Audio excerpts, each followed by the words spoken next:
أشهد أن لا إله إلا الله.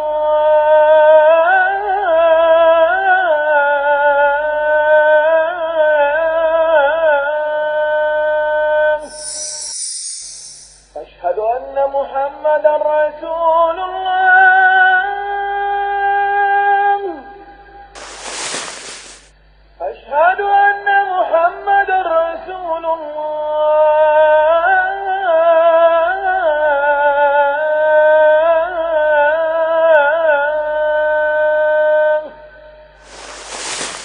حي على الصلاة.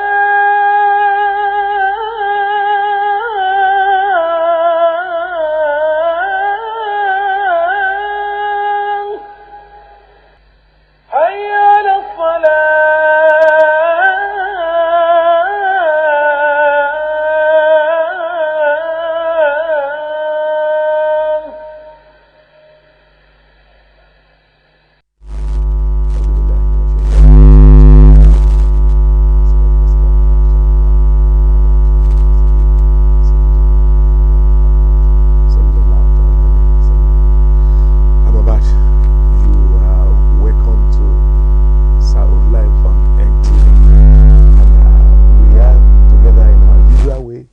By God's grace, we start reading. We start today with just reading from the glorious Quran. Then you will see all of us.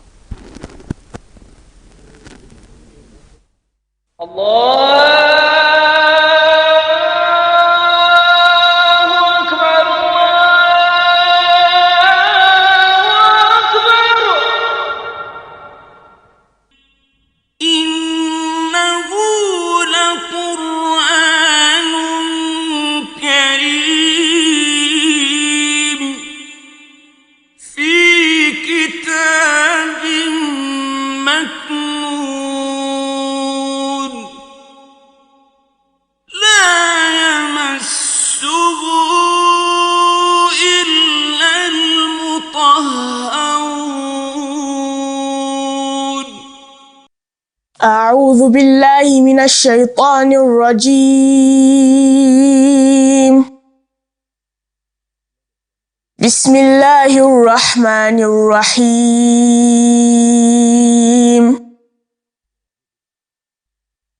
ولو أن أهل القرى آمنوا واتقوا لفتحنا عليهم بركات من السماء والأرض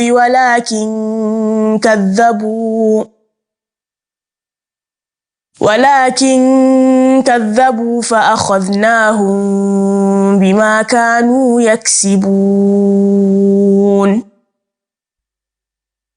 أفأمن أهل القرى أن يأتيهم بأسنا بياتا وهم نائمون.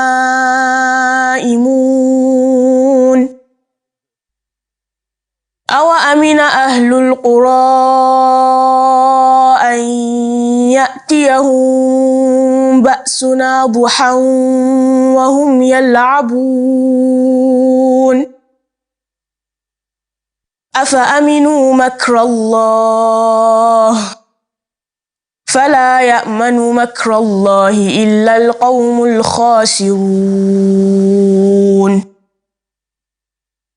أولم يهد للذين يرثون الأرض من بعد أهلها أن لو نشاء أصبناهم بذنوبهم ونطبع على قلوبهم فهم لا يسمعون. تلك القرى نقص عليك من أنبائها ولقد جاءتهم رسلهم بالبينات فما كانوا ليؤمنوا بما كذبوا من قبل كذلك يطبع الله على قلوب الكافرين. وما وجدنا لأكثرهم من عهد وإن وجدنا أكثرهم لفاسقين ثم بعثنا من بعدهم موسى بآياتنا إلى فرعون وملئه فظلموا بها فانظر كيف كان عاقبة المفسدين وقال موسى يا فرعون إني رسول من رب العالمين حقيق على ألا أقول على الله إلا الحق قد جئتكم ببينة من ربكم فأرسل معي بني إسرائيل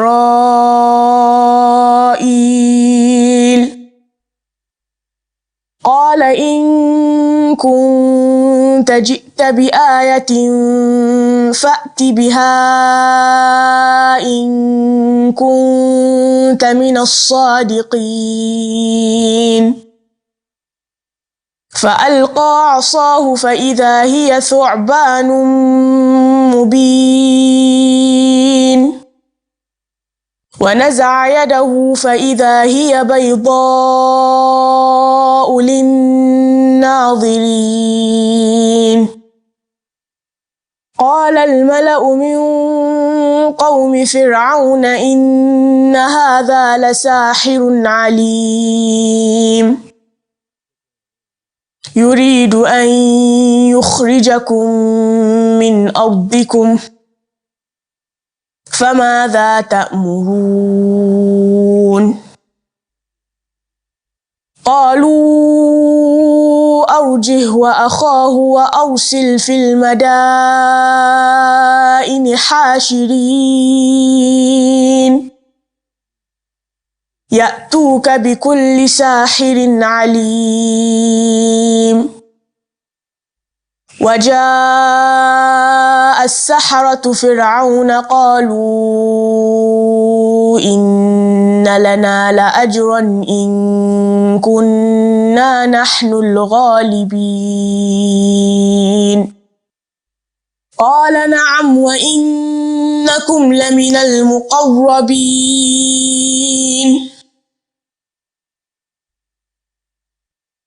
قالوا يا موسى إما أن تلقي وإما أن نكون نحن الملقين قال ألقوا فلما ألقوا سحروا أعين الناس واسترهبوهم وجاءوا بسحر عظيم وأوحينا إلى موسى أن ألق عصاك فإذا هي تلقف ما يأفكون فوقع الحق وبطل ما كانوا يعملون فغلبوا هنالك وانقلبوا صاغرين وألقي السحرة ساجدين صدق الله العظيم.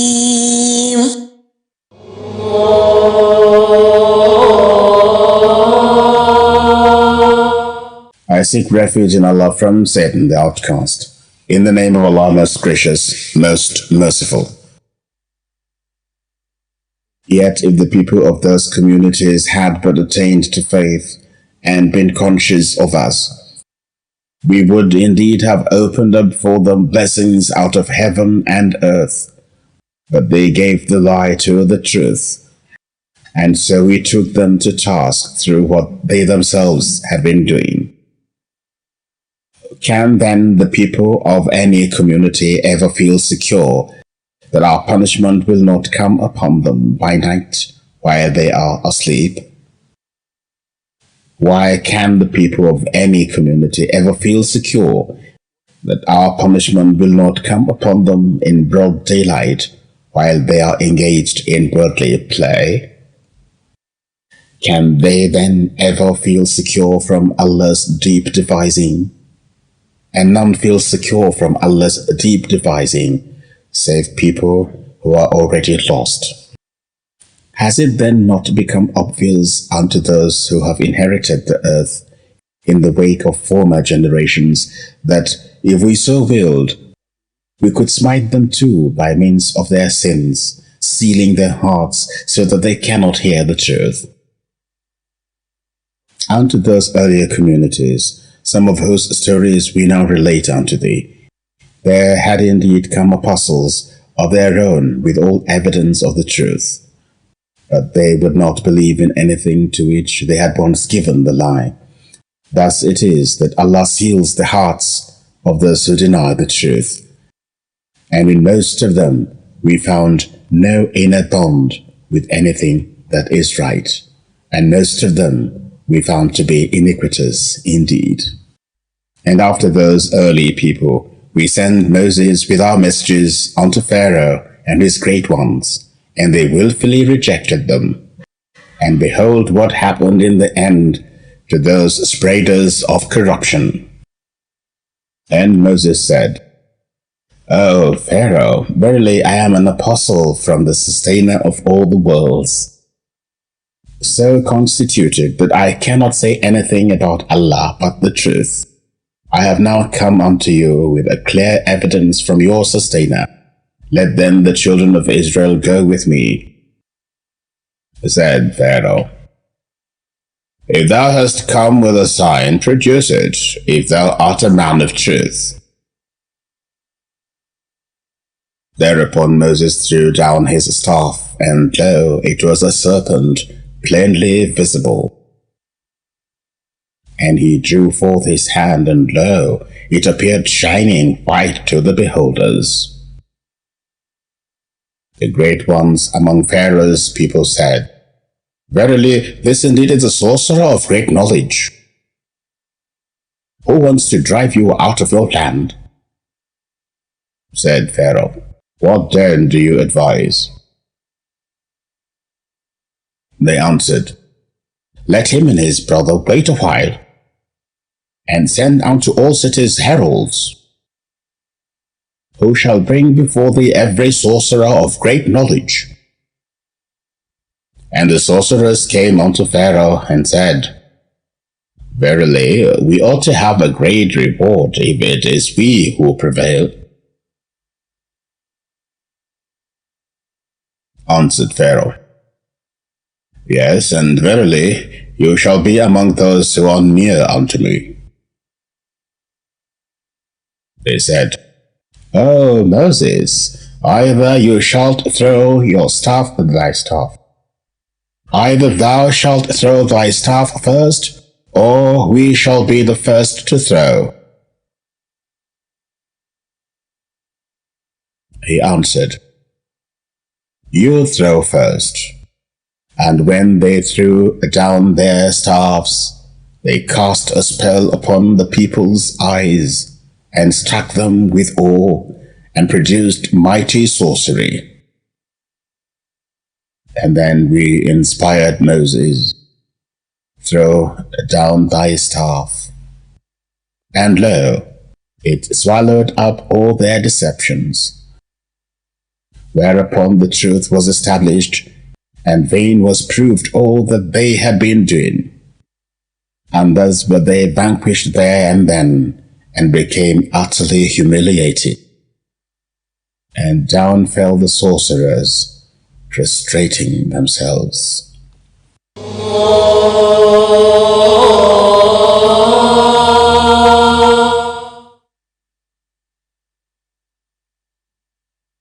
يا أيها الذين آمنوا كتب عليكم الصيام كما كتب على الذين من قبلكم babu abin da yake buya ga Allah tabaraka wa ta'ala فمن كان komin karancin wannan منكم abin مريضا ko a أو sama yake ko a على ƙasa yake. سفر The companions of the Prophet sallallahu alaihi wasallam left an indelible mark and good examples for us to follow, that hardship does not or did not stop them from worshiping Allah the Most High.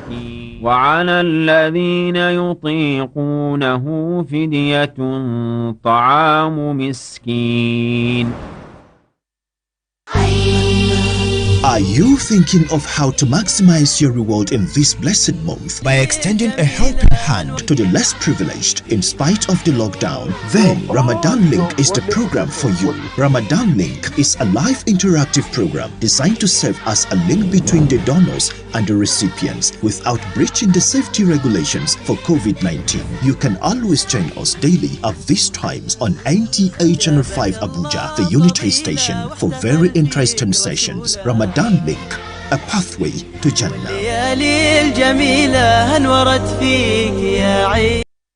Thank you very much for staying tuned. We are still on to the program Sahur Live on NTA. We thank Almighty Allah for everything, and we thank Imam Fuad who introduced the program for us this morning.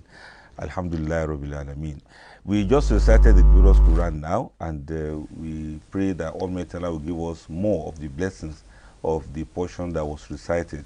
Shortly there will be commentary for the aspect recited, but please let me quickly reintroduce to you Sheikh Ali Imam Fuad Adeyemi, who has been here with us, and Assalamu alaikum Wa alaikum salam wa rahmatullahi. and I want to also mention the name of Sheikh Tajuddin Adigun. Assalamu alaikum wa barakatuh.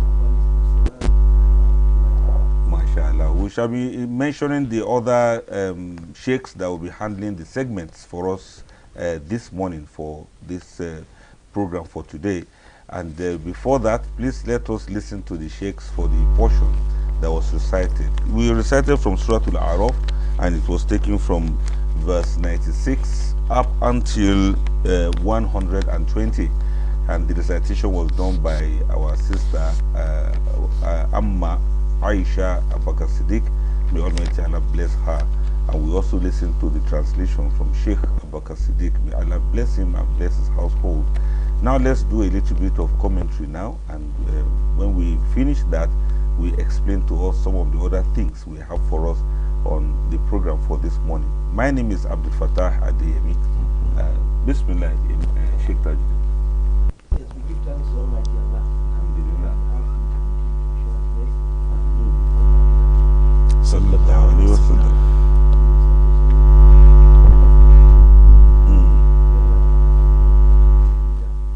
Ameen. Ameen.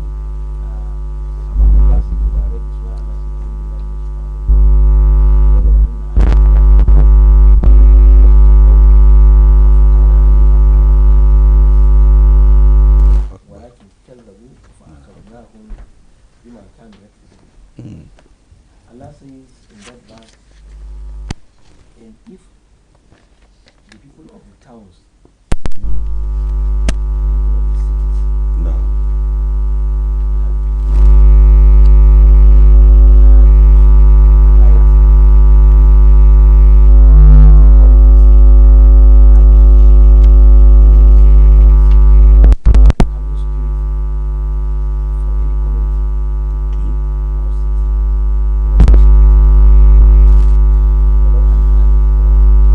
have No.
responsible for what they have been, what they have earned, what they have done.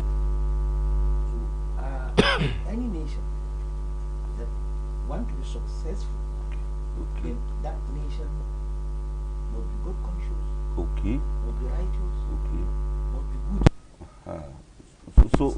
So the blessings that you are referring to, that is the same al-baraka that people talk about.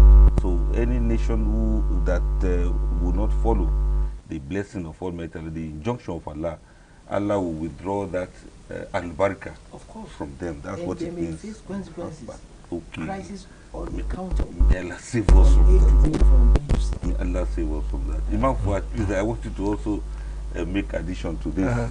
Blessing. Well, we always hear of this al-baraka, and this is the time I can hear it, you know, directly from the portion recited now, that no matter what people gather, if they don't have the faith, blessing, and they don't have piety, they will just be having it, but it is not blessed. I want you to explain it further. yes, a verse of the Quran actually explained that further. Where Allah says, وَضَرَبَ الْمَثَلًا قَرْيَةً آمِنَةً يَأْتِيهَا رِزْقُهَا رَغَدًا مِنْ كُلِّ مَكَانٍ فَكَفَرَتْ بِأَنْعُمِ اللَّهِ وَذَاقَهُمْ لِبَاسُ الْجوعِ وَالْخَوْفِ بِمَا كَانُوا يَصْنَعُونَ. Allah says, He will give you an example of a country that were blessed. They were living in tranquility. They were living in harmony. They were living in affluence.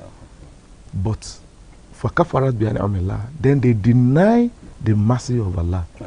They deny, they began, what they had entered their head, and they stopped being God-fearing, and they stopped being conscious of Allah, and their belief became shaken. They even threw the belief away. Everybody was following his whims and caprices. So at the end of the day, Allah said He now covered them with the cloth of hunger and fear, because of what they have used their own hands to do. Definitely, the blessings of Allah is there. And Allah even says, that under the earth, they have water from sky, they have water on the earth, they have water. There are so many people that even just one of these sources, they don't have, so it has not been enough for them. 3 sources of water to us. Perhaps we did not see it as Allah's blessing. We take it for granted. We take it for granted. There are so many countries today that they import water to drink. Go and find out. But ours, just on our street like this, you will see a stream. You can use the water. You dig a well, you can find water. You dig borehole, you find water. Then rain, some of the time, you save water from the rain. So many countries, they don't even have this opportunity at all. And all these things are blessing. But if you refuse to appreciate that blessing, one thing that is surprising, or don't think that is shocking, is that that blessing will be there, but Allah will cover it. You won't see it again. I will not be useful for you, but Allah has not removed it. And He didn't say He has removed it or He will remove it. But despite it, you will be hungry in the midst of plenty. Allahu Akbar. That's a very big eye opener, because we've always heard of al-baraka in what people do, al-baraka. So in other words, like the sheikhs have explained now, if we don't follow the injunction of Almighty Allah and have iman, that have faith and do righteous deeds, it means there will be no blessing whatever thing we amass. Not following the rule of law, not being law abiding, and criminalities, they will remove blessings from whatever anybody has. May Allah protect us from all of these things. Thank you. This is a very big eye-opener this morning, and I do hope that we've all learned a lot from there. All right, we will take the timing for breaking our fast, or for starting to fast, inshallah. All combined, we start to fast this morning by 3 minutes after 5. In Abuja. Those of us who are in Abuja, and 6:44 is the time that will break. But because it's raining, it looks as if by 6:20, 6:30 is the time to break. I think we should not make that mistake. Very deceptive. So we should know that our time is still our time. And those who are fasting in Enugu, 5 minutes after 5 this morning is the time for them to stop eating. And by 6:39 in the evening, they will break their fast. The Kaduna fasting Muslim stop eating this morning by 2 minutes after 5, and by 6:42 they break their fast. If you are fasting in Kano, 3 minutes before 5 this morning is the time for you to stop eating, and by 6:38 will be their own time for iftar. If you are a fasting Muslim and you are in Katsina, a minute before 5 this morning, you have to stop eating, and if you still love eating by 6:46, you can resume back. If a Lagosian, their time still remain their time of 20 minutes after 5, and 6:57 equally is the time they will break their fast. To the fasting Muslims in Maiduguri, 4:40, that is 20 minutes before 5 this morning, they will stop eating, and by 6:20 they will resume back. If you are fasting in Port Harcourt, 16 minutes after 5 is the time for you to stop eating this morning, and 6:44 is equally the time that you break your fast. Equally, 8 minutes after 5, if for those who are fasting in Sokoto, I believe His Eminence too is also fasting there. So 8 minutes after 5 will be the time that they will stop eating this morning, and by 6:52 is the time they will resume back. May Allah accept whatever we do. Thank you so very much for that, so that we will not break our fast before we start. May Allah accept it from us as we strive to maximize the benefits of the month of Ramadan. Inshallah, coming up after this segment will be the segment of Nasiha, and it's going to be taken by Professor Abdul Wasi Gabadin. We'll be talking about the consequences of neglecting child upbringing. That is what we began discussing earlier on, and we want to re-emphasize a lot on these matters of child upbringing. We shall have Living with the Glorious Quran. The exegete Sheikh Abubakar Siddiq will be in the house to also teach us some new concepts and terms that are used in the Glorious Quran, so we can learn to adapt them to our day-to-day activities. We shall have Al-Habibiyah time, remember, where we normally discuss matters of nation building, and we'd like us to, let's do that together also, so that we can learn some new things from the sheikhs in the house with regards to the efforts that Al-Habibiyah is making to ensure that we keep away from corruption and corrupt practices as we engage in nation building. After that, we have the quiz segment where we learn and we have fun at the same time, and we take some messages from the online community with regards to some of the questions you might have or comments that you want to make. May Almighty Allah preserve us and ease our tasks. May Allah bless us and heal our land. May Allah answer our prayers and continue to be by our side. On that note, we move on to the next segment now. Do stay tuned. It's been Sahur live on NTA. Assalamu alaikum wa rahmatullah.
Introducing Yala, a new digital platform that offers easy, accessible, and affordable travel solutions for Muslim pilgrims. Get started today by visiting yala.ng or download the Yala mobile app on the Google Play Store. Yala, Hajj and Umrah, the easy way.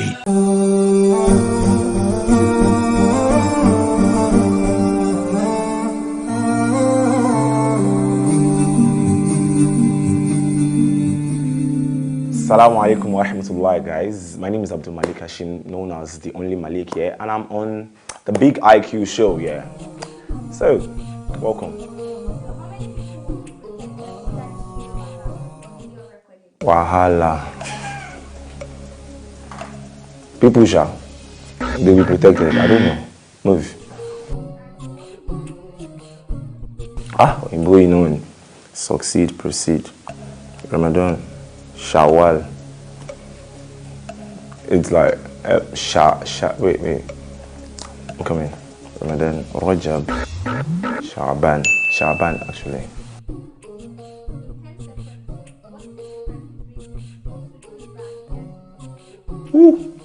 Ba'di is before, Qabli is after, basically. First surah, that's Iqra. Yeah. Adhan is double. Iqama is one and it has a qad qamatis salat. You get Iqama and Hadan, yeah. I tried. It is like you mention the Allahu Akbar twice, then in Iqama it is once. Then in Iqama you have qad qamatis salat, you don't have qad qamatis salat in Hadan. And for Subhi you say for Fajr you add what's it called? As-salat khairu minan nawm, yeah.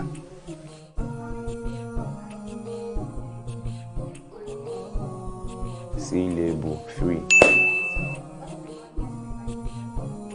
In the Quran? No. River. Me, C-C-B, M-I-double-S. Move. Let's move.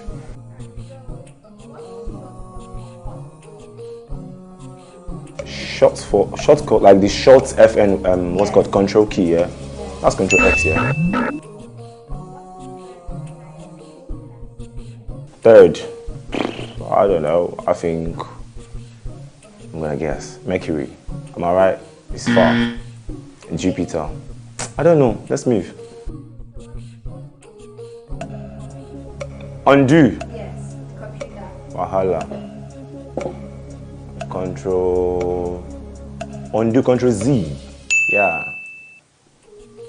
So thank you for having me on the show, on the Big IQ show. It was amazing. It was fun. I thought the questions were going to be, you know me, say, I'm a now. I know I'm what's up now. Thank you very much. Assalamu alaikum wa rahmatullahi wa barakatuh.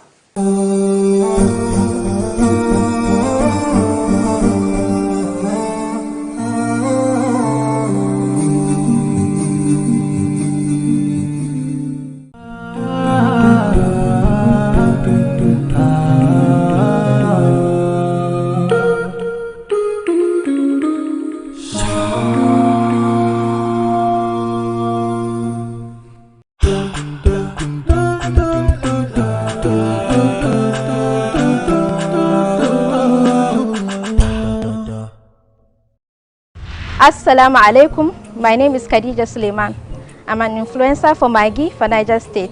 I'm also a food blogger and enthusiast. My blog is called That Arewa Foodie.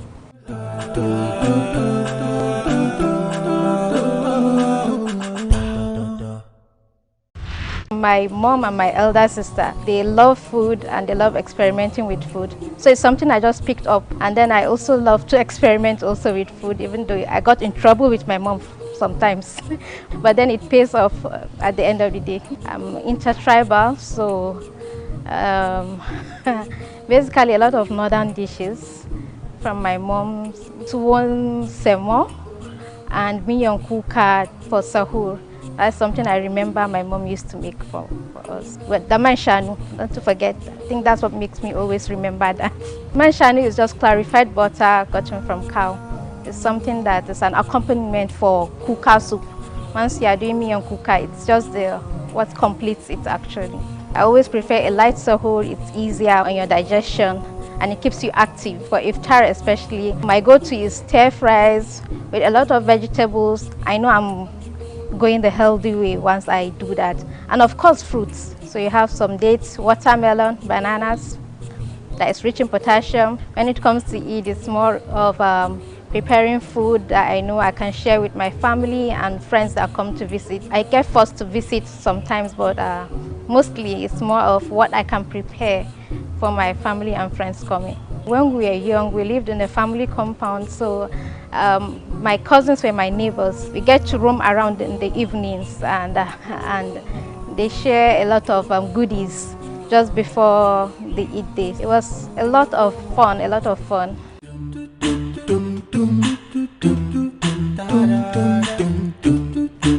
Okay, I have Maggi mixed meat. So I'll go for giz dodo. We could also do a stir fry, and then alright, fried plantain, and then stir fry of beef, chicken, and veggies. My name is Khadija Suleiman, and keep watching Maggi Diaries.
Khadija, gaskiya kin yi kokari. Could I even think about making three different meals from these ingredients that you were given? That was really hard, but you tried. Gaskiya kin yi kokari. I decided to make shredded chicken and beef dodo and paired mine with rice, of course. As you can see, it's a delicious meal. What would you have made with those ingredients? Let us know on our social media handles at Maggi_Nigeria on Instagram and at Maggi Nigeria on Facebook. Jazakallah khair for watching today's episode of Maggi Diaries. Do join us tomorrow for another very interesting episode with another exceptional woman. Assalamu alaikum. Them say different kind chicken gets different tastes. As chicken take past chicken, Maggi signature chicken flavor. They give food better taste, color, aroma. So whether na for jollof or stew, make una enjoy Maggi signature chicken flavor with them take correct ingredients make. E dey for powder, cube, and tablet for that great chicken taste. Use Maggi signature chicken for that great chicken flavor. With Maggi, cook the difference. Maggi mai tauraro, wanda aka haɗa shi da waken soya. Maggi mai tauraro, mai lakanin girki. Maggi mai tauraro, wajen da ta fi kwarewa a girki. Maggi mai tauraro. Allahu Akbar. Allahu Akbar. Alhamdulillah. Praises to Allah. Introducing Yala, a new digital platform that offers easy, accessible, and affordable travel solutions for Muslim pilgrims. Get started today by visiting yala.ng or download the Yala mobile app on the Google Play Store. Yala, Hajj and Umrah, the easy way.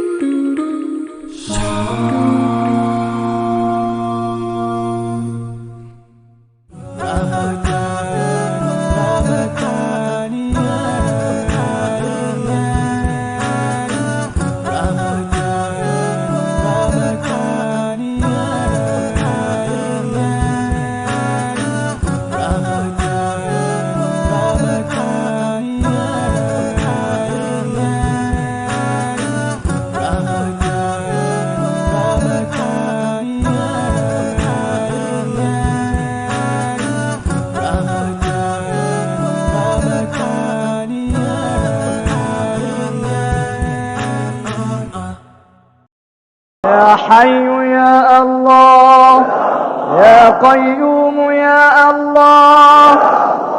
The glorious month of Ramadan is here again. And your darling station, NTA Channel 5 Abuja, is poised once to bring to you your favorite program, Sahur Live on NTA.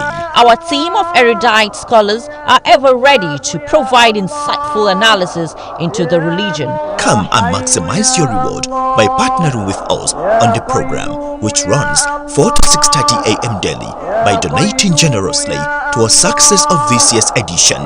For sponsorship, donation and inquiries, contact the General Manager, NTA Channel 5 Abuja, Old Parade Ground, Area 10, Garki, Abuja. You can also contact the following telephone numbers: 080-9456-8449, 080-3568-8394, or 081-4805-3866. May Allah reward you abundantly as you contribute. Sahur Live on NTA, your indispensable companion in Ramadan.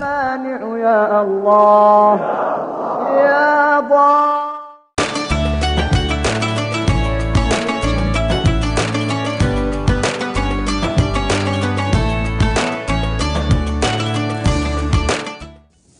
Subhanallah, walhamdulillah, wa la ilaha illallah, wallahu akbar. Allahumma salli ala Muhammadin wa ala ali Muhammad, kama sallaita ala Ibrahim wa ala ali Ibrahim, innaka Hamidum Majid. Wa barik ala Muhammadin wa ala ali Muhammad, kama barakta ala Ibrahim wa ala ali Ibrahim fil alamina, innaka Hamidum Majid. Dear viewers at home, I greet you all in the best mode of greeting by saying Assalamu alaikum wa rahmatullahi wa barakatuh. We thank Allah subhanahu wa ta'ala who has made it possible for us to witness this year Ramadan, and we are moving closer gradually to the end of this Ramadan. My dear viewers, never see it as a source of joy that Ramadan is going. Rather, you need to start getting worried that this opportunity is going. It's an opportunity. Yes, for it, it has to go. But we must know that we are missing something. And that is our closeness to Allah subhanahu wa ta'ala in this blessed month of Ramadan. This morning, on our Sahur Life, we shall be addressing the issue of neglecting child upbringing and its attendant consequences. Neglecting child upbringing and its attendant consequences. First and foremost, I want us to understand that our child is ni'mah from Allah. Getting a child is Allah's blessing. I use this opportunity, I use this month of Ramadan to ask Allah on behalf of all couples that have not been granted the opportunity of having a child in their marriage. May Allah use this morning, this month, this period to grant them their heart desires. For those of us who have, your child is blessing, at the same time your child is a trial. These are the way Allah describes children in the glorious Quran. In the place, He describes it that is ni'mah, that is blessing. In another place, it describes it that is fitna, is a trial. Now, how do we marry the two together? Your child will be a blessing to you when you are able to take good care of them in terms of their upbringing. And your child becomes a trial for you when you neglect bringing them up in the right way. Now, when we are talking about bringing a child up, we are saying you have to bring that child up by letting him first and foremost recognize who is his creator. And that is the first thing. He needs to understand who is his creator, Allah. Then, after that one, you let him understand how can he link up with his creator through the act of ibadah. Thirdly, you have to train your child to be able to relate with others in terms of adab. Yeah, And you have to, in terms of adab, in terms of mu'amalat, you have to train your child in that way.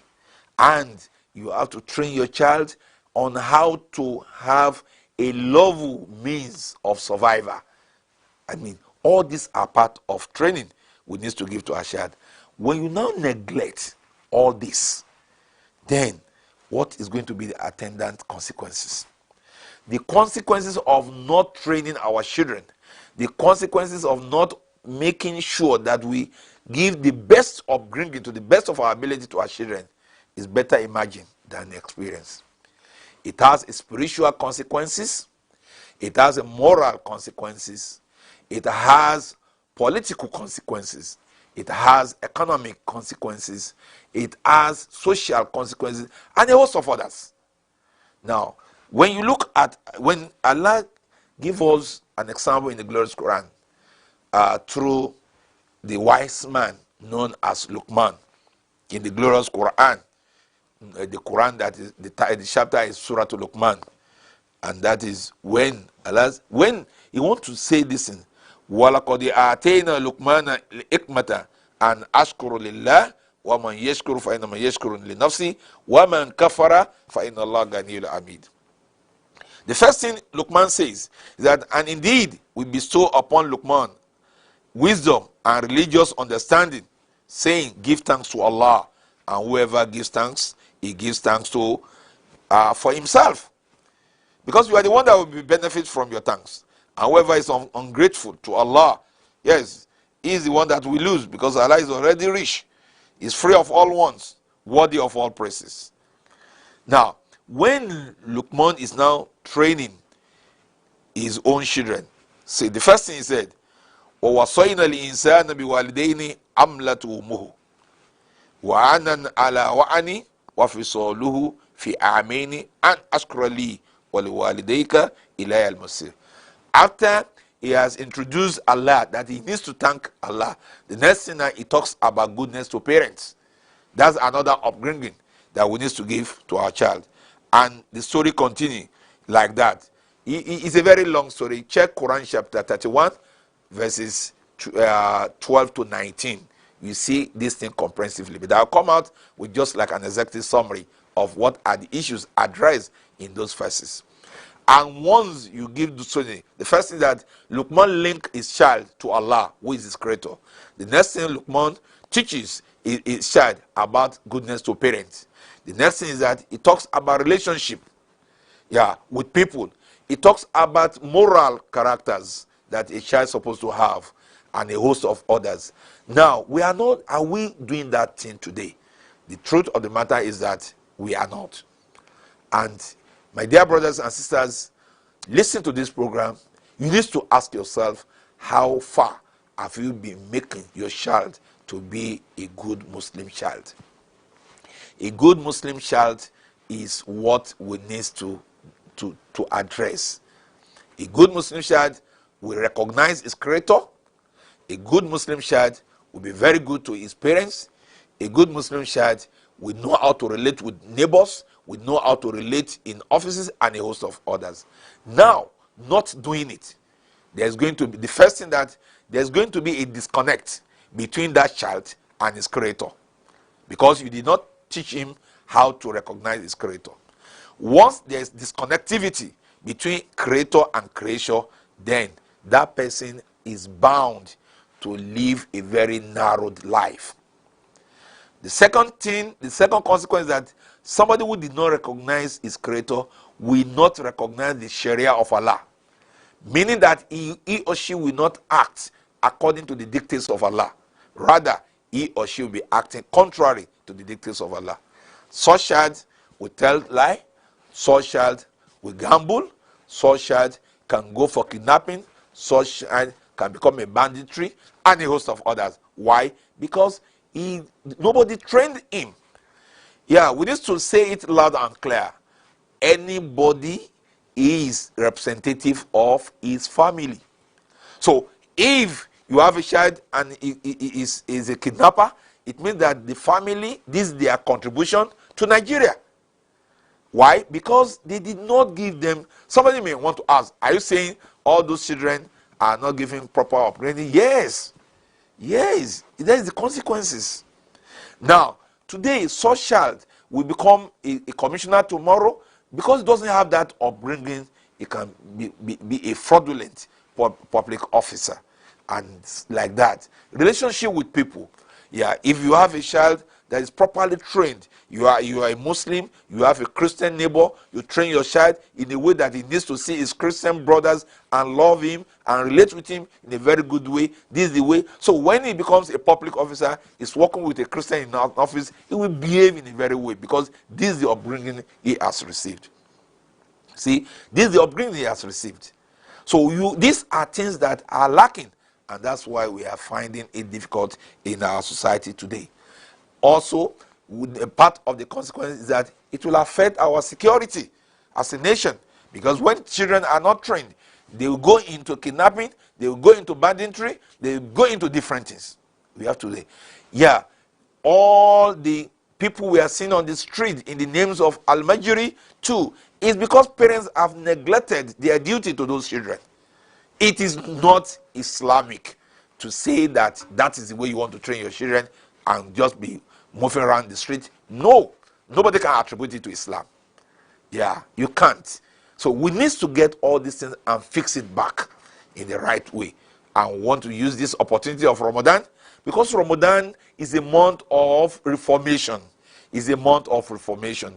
Let us use the advantage of Ramadan to reform ourselves as a parent. Let us reform ourselves and let us be dutiful to our children. Let us be dutiful to our children. Let us be dutiful to our wives. Let us be dutiful to Allah, and let us be dutiful to our society as a nation. So when you do this and your children is seeing it, then for example, you go to the mosque, you give your child money, give to that person. He's in need. You are training him. So tomorrow when he's in money, he knows how to spend on people.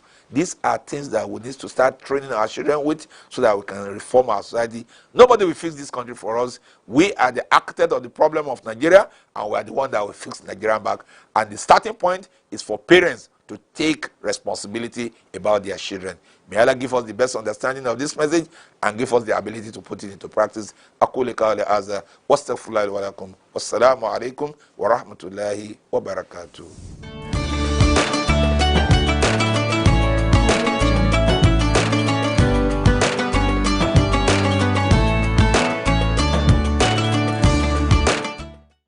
International Institute of Islamic Therapy Abuja, a reputable international institute that offers 6-month certificate course in Islamic medicine and prophetic healing therapy such as clinical hijama, use of prophetic herbs and spiritual healing, invites interested participants for admission into a 6-month certificate course. The institute also deals in the sale of Sunnah healing herbs and cupping therapy for both spiritual and physiological ailments. Certified male and female therapists are also on ground to attend to all clinical problems. You need not run helter-skelter to seek help. Come and learn to help yourself and your family.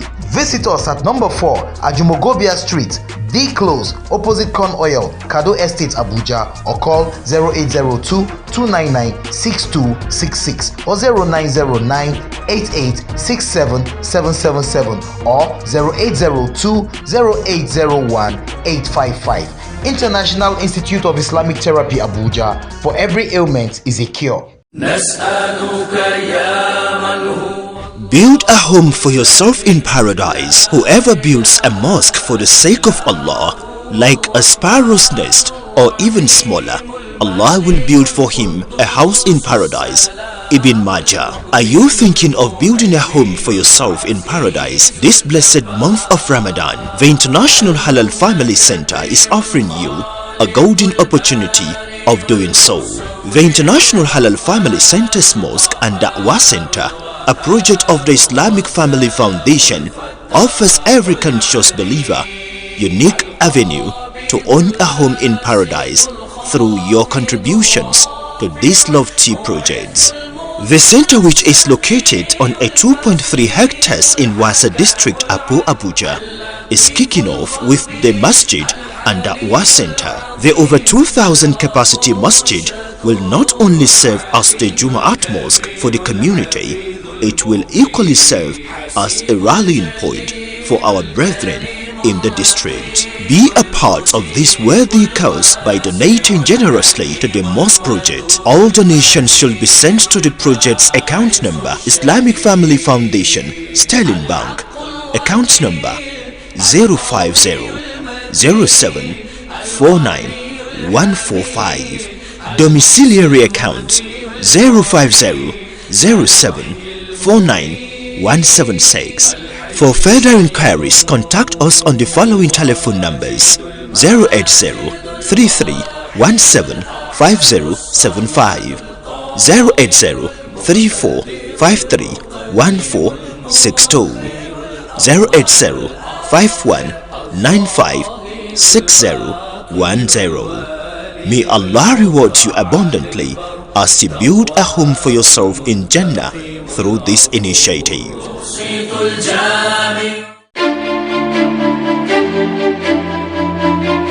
Are you a trendy and upwardly mobile personality in search of quality and male clothing and accessories? Then Everyman Clothes and Accessories is the place for you. Everyman Clothes and Accessories is a one-stop shop for designers' shirts, suits, jeans, blazers, ties, cufflinks, as well as top-of-the-range shoes and sandals. Our highly acceptable EVM shirts are still the best in town. You will equally not regret trying the new addition to the EVM family. Our mastery of the clothing business is being brought live through our various designs using quality fabrics and materials. Whatever your choice and taste, Everyman will make it happen.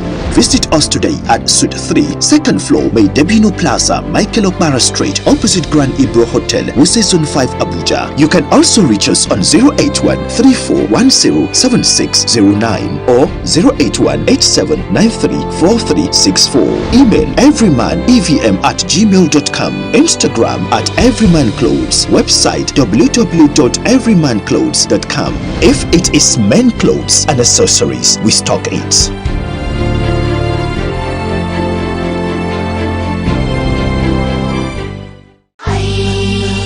Are you thinking of how to maximize your reward in this blessed month by extending a helping hand to the less privileged in spite of the lockdown? Then Ramadan Link is the program for you. Ramadan Link is a live interactive program designed to serve as a link between the donors and the recipients without breaching the safety regulations for COVID-19. You can always join us daily at these times on NTA Channel 5 Abuja, the Unity Station, for very interesting sessions. Ramadan Link, a pathway to Jannah. اطلب العلم من المهد إلى الله، اطلب العلم من المهد إلى الله، اطلب العلم، اطلب العلم، اطلب العلم من المهد إلى الله. From the cradle to the grave, seek knowledge, seek knowledge, seek knowledge, seek knowledge. Living with the glorious Quran. Still on charity and still on intention and seeking Allah's countenance in what you spend on others. Today we shall take a hadith as reported by Abu Huraira, where the Messenger ﷺ further showed us the importance of intention on the issue of charity. That a man went out to give charity, and that charity fell in the hands of a thief. And people kept talking in the morning that a thief received a sadaqah, or a sadaqah was given to a thief yesterday. So the man lamented this issue and he said, a thief? Oh Allah. And he went the next time to give sadaqah, and that sadaqah fell in the hands of a prostitute. And people kept talking in the morning that yesterday sadaqah was given to a prostitute. So when the man knew about it, he also lamented the issue, and putting his trust in Allah, went out again to give sadaqah. This time the sadaqah fell into the hands of a very rich person. And people kept saying in the morrow that sadaqah was given to a very rich person who does not need it. So this man was not happy and he thought something was wrong with the sadaqah, but he had a vision in which he was shown that his sadaqah, going to a thief or to a prostitute, it doesn't matter, because that may make them think twice and change their situation. For the sadaqah to go to the hands of a rich person, that may also make that person to think that if so and so would give sadaqah, would give charity, would seek to help others, why don't I do the same thing as that person is doing? What is important is that the intention is there and this man's action was accepted. This hadith, I said, was reported in Bukhari itself and Muslim. But the words that we have explained are the words from Sahih al-Bukhari. What is most important, we have said and we shall repeat and we shall keep saying, in sadaqah is the intention. This man, as we have seen in the hadith, was shown in his dream that his niyyah is most important in the sadaqah, which was accepted because of that intention. When he was given it, the intention, the recipient does not matter. Whoever received the sadaqah, that is another issue. The reward is guaranteed and nothing will diminish that reward. Because he has said in another place, إِنَّمَا الْأَعْمَالُ بِالنِّيَّةِ or إِنَّمَا الْأَعْمَالُ بِالنِّيَّاتِ وَإِنَّمَا لِكُلِّ امْرِئٍ مَّا نَوَىٰ. The value of an action depends on the intention behind that action. And a man will only be rewarded for what he has intended. الذين ينفقون أموالهم بالليل والنهار سرا وعلانية فلهم أجرهم عند ربهم ولا خوف عليهم ولا هم يحزنون. That those who spend their substance, their possessions, for the sake of Allah, by night and by day, secretly and openly, shall have their reward with their sustainer, with their Lord. And on them shall be no fear, nor shall they grieve.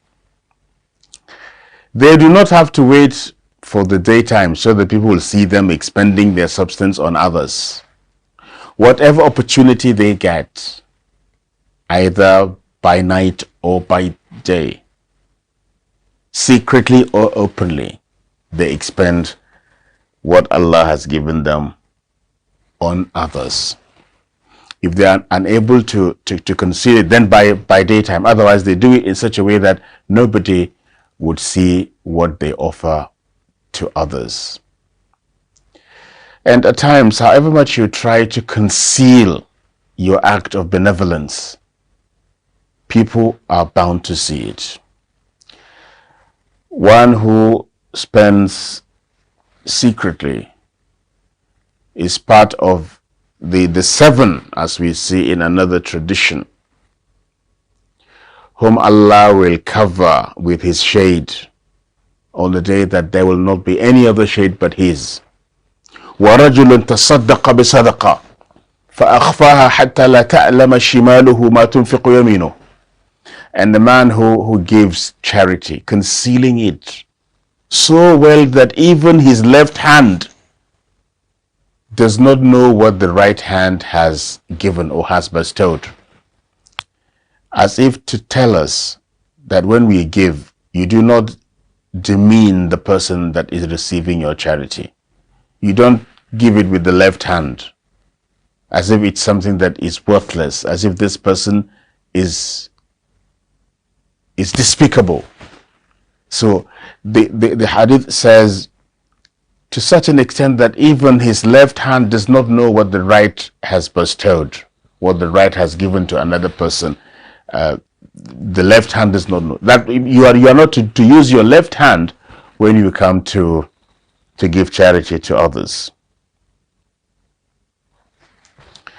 Secret sadaqah that you do between you and the recipient only, Allah being your witness, extinguishes Allah's wrath. The wealth of a man will not diminish by sadaqah. Yes, the act of extracting and giving shows reduction, but Allah blesses what remains of that wealth, and the family is rewarded with good health, for example. But the man who hoards and refuses to spend on others may have some physical problems in his person, in his wealth, and so on. And oftentimes we see how such wealth is engulfed entirely by certain calamities. But the wealth of one who gives to others is enveloped in Allah's mercy and bliss. فَلَهُمْ أَجْرُهُمْ عِنْدَ رَبِّهِمْ وَلَا خَوْفٌ عَلَيْهِمْ وَلَا هُمْ يَحْزَنُونَ.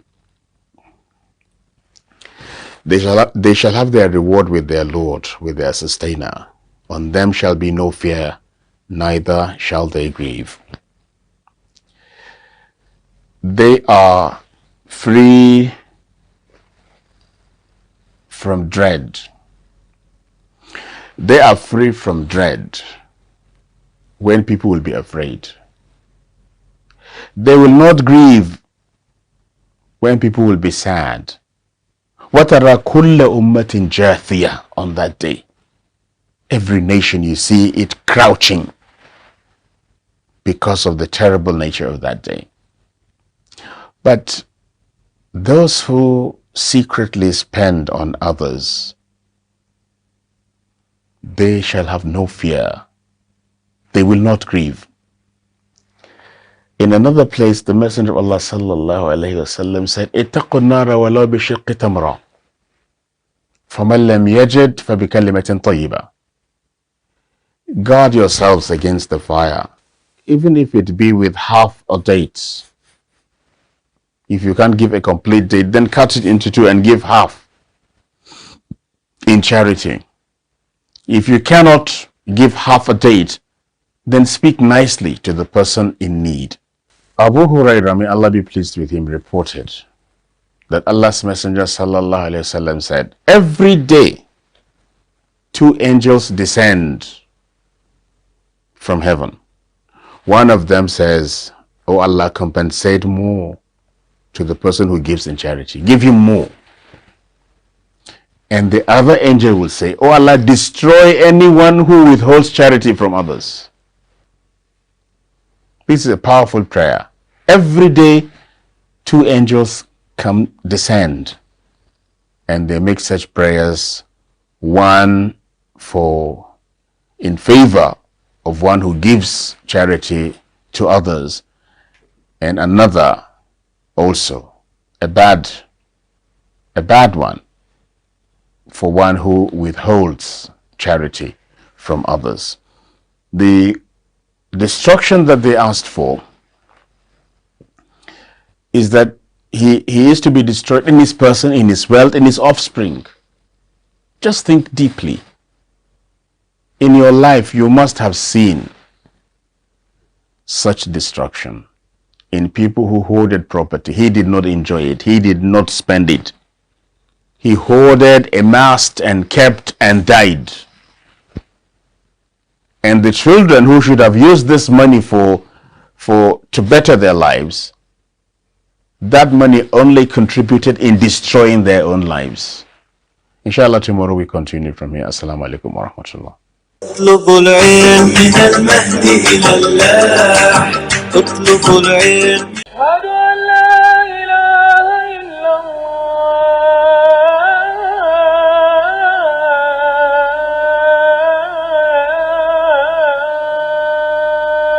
أعوذ بالله السميع العليم من الشيطان الرجيم من حمده ونفثه ونفثه بسم الله الرحمن الرحيم وعلى تعلوا على الله إني آتيكم بسلطان مبين وإني عصت بربي وربكم أن ترجمون وإن لم تعملوا لي فاعتزلون فدعا ربه أن هؤلاء قوم مجرمون فأسر بعبادي ليلا إنكم متبعون واترك البحر رهوا إنكم جند مغرقون كم تركوا من جنات وعيون وزروع ومقام عمين ونعمة كانوا فيها فاكهين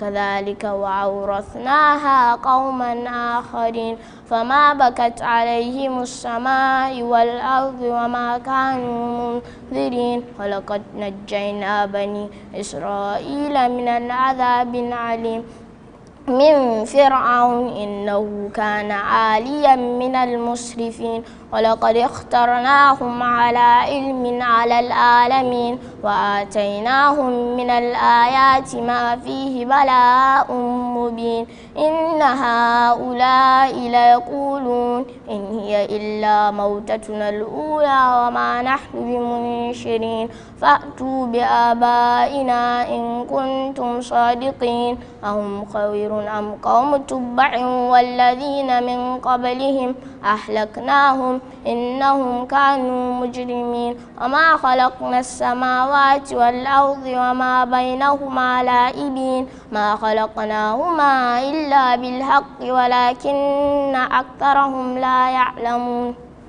أعوذ بالله من الشيطان الرجيم بسم الله الرحمن الرحيم والمرسلات عرفا فالعاصفات عصفا والناشرات نشرا فالفارقات فرقا فالملقيات ذكرا عذرا أو نذرا إنما توعدون لواقع وإذا النجوم طمست وإذا السماء فرجت وإذا الجبال نصفت وإذا الرسل أقتت لأي يوم أجلت ليوم الفصل وما أدراك ما يوم الفصل ويل يومئذ للمكذبين ألم نهلك الأولين ثم نتبعهم الآخرين كذلك نفعل بالمجرمين ويل يومئذ للمكذبين ألم نخلقكم من ماء مهين فجعلناه في قرار مكين إلى قدر معلوم فقدرنا فنعم القادرون ويل يومئذ للمكذبين ألم نجعل الأرض كفاتا أحياء وأمواتا وجعلنا فيها رواسي شامخات وأسقيناكم ماء فراتا ويل يومئذ للمكذبين انطلقوا إلى ما كنتم به تكذبون انطلقوا إلى ظل ذي ثلاث شعب لا ظليل ولا يغني من اللهب إنها ترمي بشرر كالقصر كأنه جمالة صفر ويل يومئذ للمكذبين هذا يوم لا ينطقون ولا يؤذن لهم فيعتذرون ويل يومئذ للمكذبين أشهد أن لا إله إلا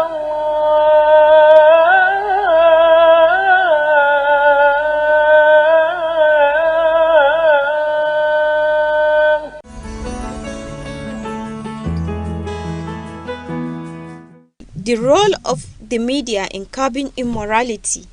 The press, radio and television plays a big role in the life of the society. Basically, they inform, educate and entertain the people. They significantly influence the way of life of members of our community, either young or old, irrespective of age and gender. Anywhere you turn to every day you find interesting things happening through the use of the mass media. However, it is not painstaking to say that the mass media such as Facebook, Instagram, WhatsApp, mobile banking app, online shopping app, and to the list you can think of have become part and parcels of our lives, most especially youths, to the extent that there is no individual, group, home or society is free from one or more of its agents of influence, either positive or otherwise. Despite all of its positive impact, both the print and electronic media have a lot of an equal amount of some obvious negative effect, slowly destroying the inner soul of our youths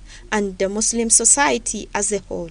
These youths expose themselves to media violence, character assassination, planning of all evil actions, pornography, cybercrime, and exam malpractice, simply by punching their mobile phones. The media, in a way, has a very important role to play in positioning our societies towards greatness.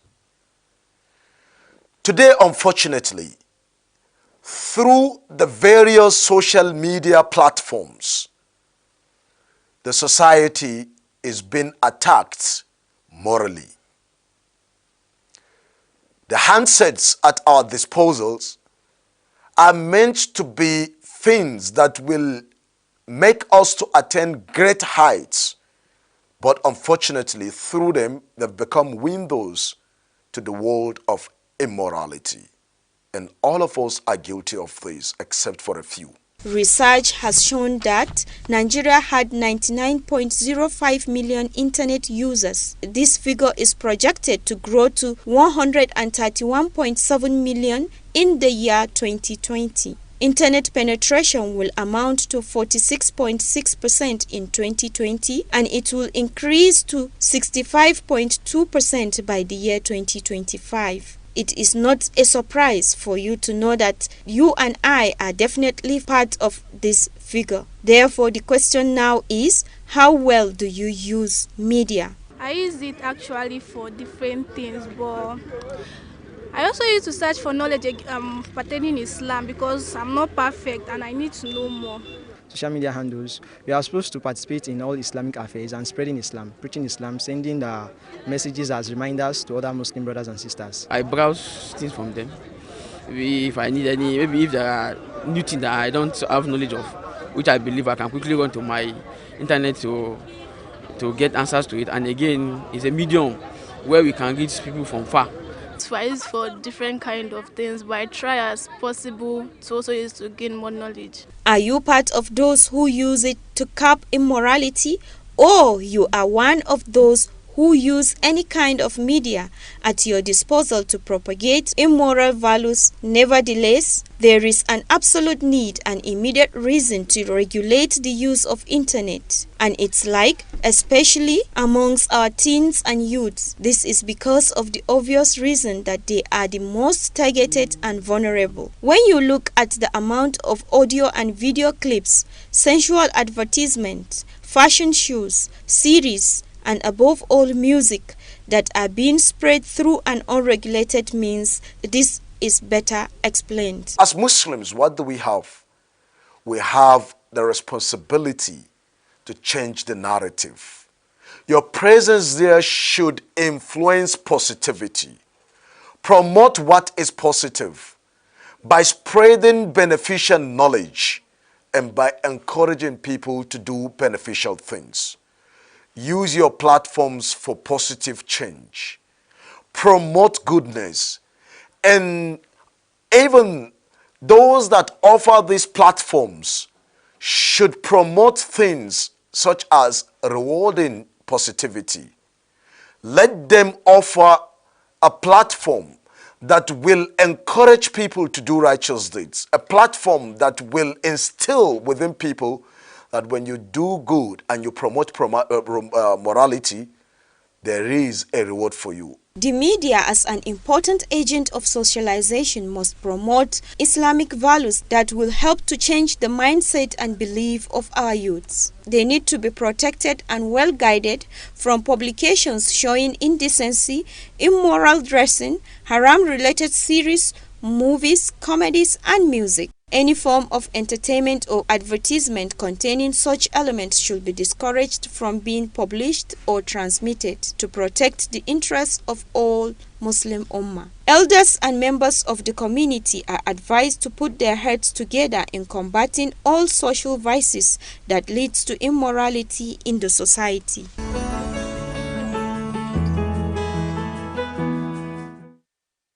يا أيها الذين آمنوا كتب عليكم الصيام كما كتب على الذين من قبلكم فمن كان منكم مريضا أو على سفر. The companions of the Prophet ﷺ left an indelible mark and good examples for us to follow, that hardship does not or did not stop them from worshiping Allah the Most High. وعلى الذين يطيقونه فدية طعام مسكين.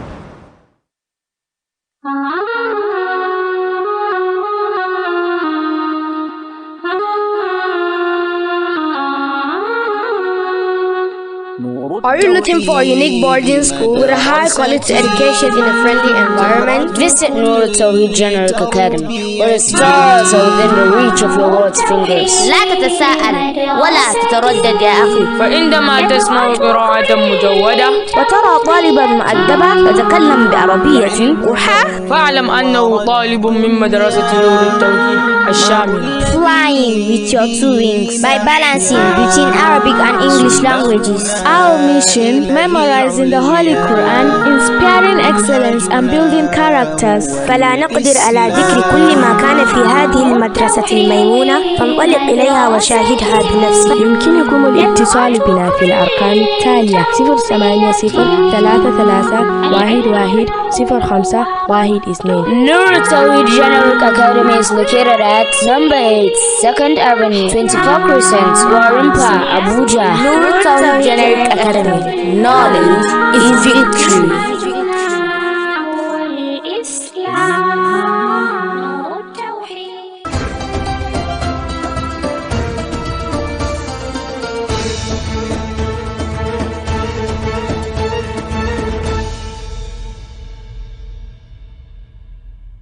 Assalamu alaikum wa rahmatullahi wa barakatuh. Good morning and welcome to today's episode of the highlights of the release article. I am Kiama Jibril. I have a set here with me today, someone that's going to be joining me on the narration of these highlights, and that is Hanifa Jibril. Assalamu alaikum wa rahmatullahi wa barakatuh. I'm going to be joining her on the narration of this highlight of this very wonderful Islamic series. Ertugrul arrived at Aleppo alongside Ibn Arabi.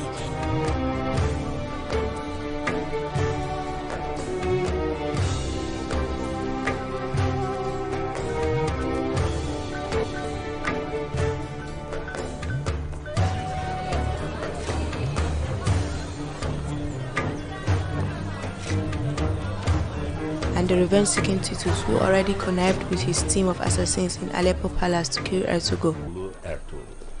Bir maruzatları var. Saraya gidecekler. Pirim nasipleri varmış. Bugün sarayın arz günü. Görüştüler. Görüşemezlerse bir ay beklemek zorunda kalacaklar. Zülcelali ve ikram evlat.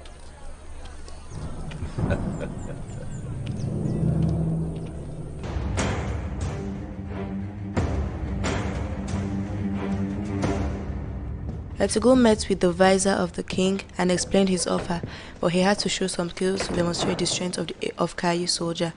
Kayı boyunun beyi Süleyman Şah'ın elçisi olarak geldim. Oğluyum. Adım da Ertuğrul.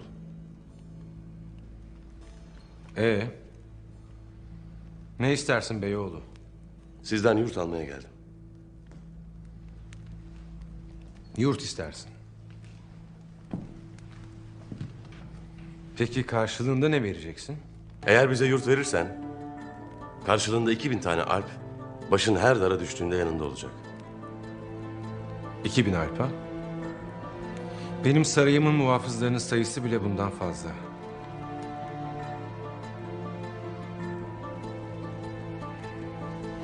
Yolun açık olsun beyoğlu. Sıradaki. Beyim. Sıradaki. Beyim. Hadi. Hadi.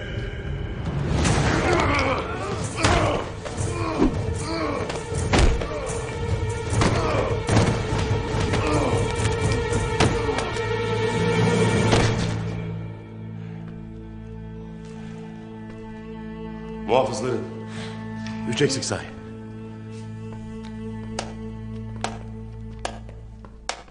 His Highness the Amir of Aleppo developed interest in Ertugrul combat skills and invited him to dinner. Hayatımda gördüğüm en güzel temaşaydı.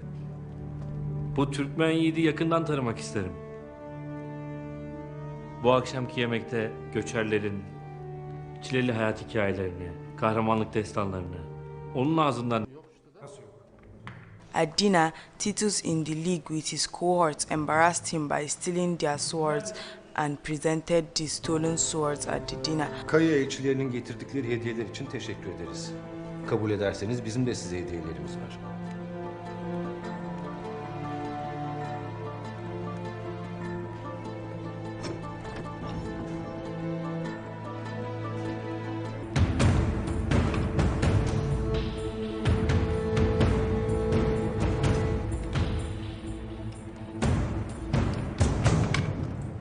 Bunlar bütün pusatlar.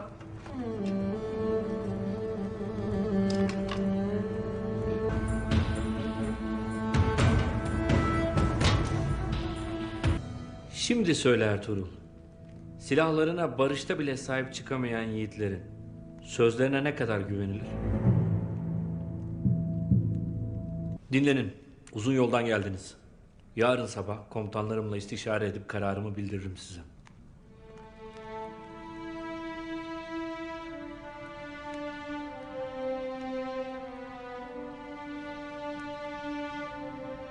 But more wickedly, they poisoned Ertugrul's candle in attempts to make him helpless and after kill him.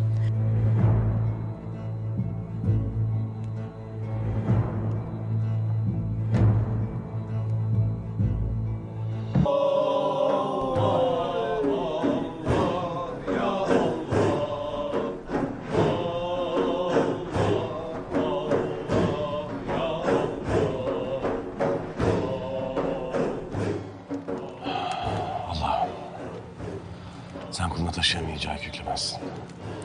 Bütün obanın yükünü omzuma koydun. Bana bu yükün altından kalkmayı nasip eyle ya Rabbi.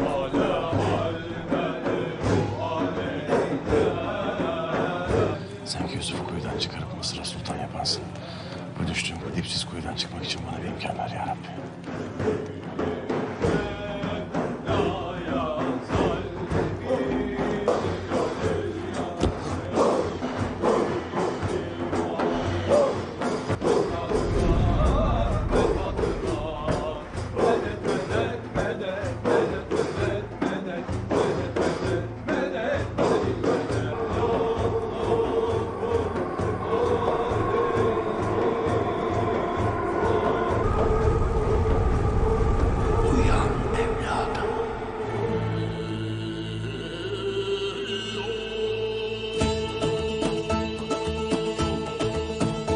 That's it for today. Hope you enjoyed that wonderful summary. To watch the whole series or have it delivered to you on flash drives, get the iMedia TV app or visit our website at www.imediatv.tv or call 08061319522. I repeat, 08061319522.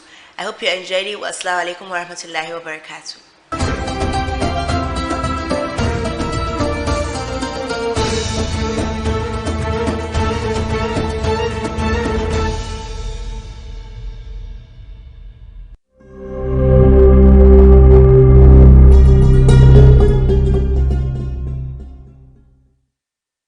It is the month of Zulqa'dah, the 11th month of the Islamic calendar, a month to the largest Islamic mass gathering, the Hajj, the pilgrimage to Mecca, one of the 5 pillars of Islam, an act all able-bodied Muslims who can afford to do so are expected to take part in at least once in their lifetime.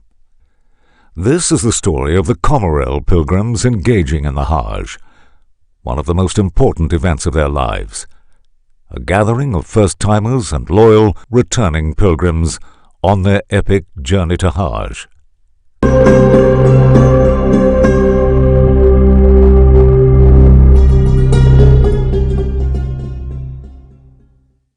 Especially for me as a first-timer who really had very little information, very little idea about what it is actually about. Everything, the entire process, what you are actually going to go through, they role modeled everything for us physically, through physical structures. And they took us through, you know, every single aspect, every single description of every single part, what you should say at every stage, what you should do at every stage, even as far as explaining, you know, at what point you should go and take the Ruwan Zamzam, how you should drink the Ruwan Zamzam, what you should say before you drink it. I got a lot of things that I will take home, that the important right Hajj, very enlightened. The medical doctor also said a lot of things we need to know about the health status, health checks before we go to Hajj. I mean, they had given us a beautiful booklet, a small booklet which, you know, also summarizes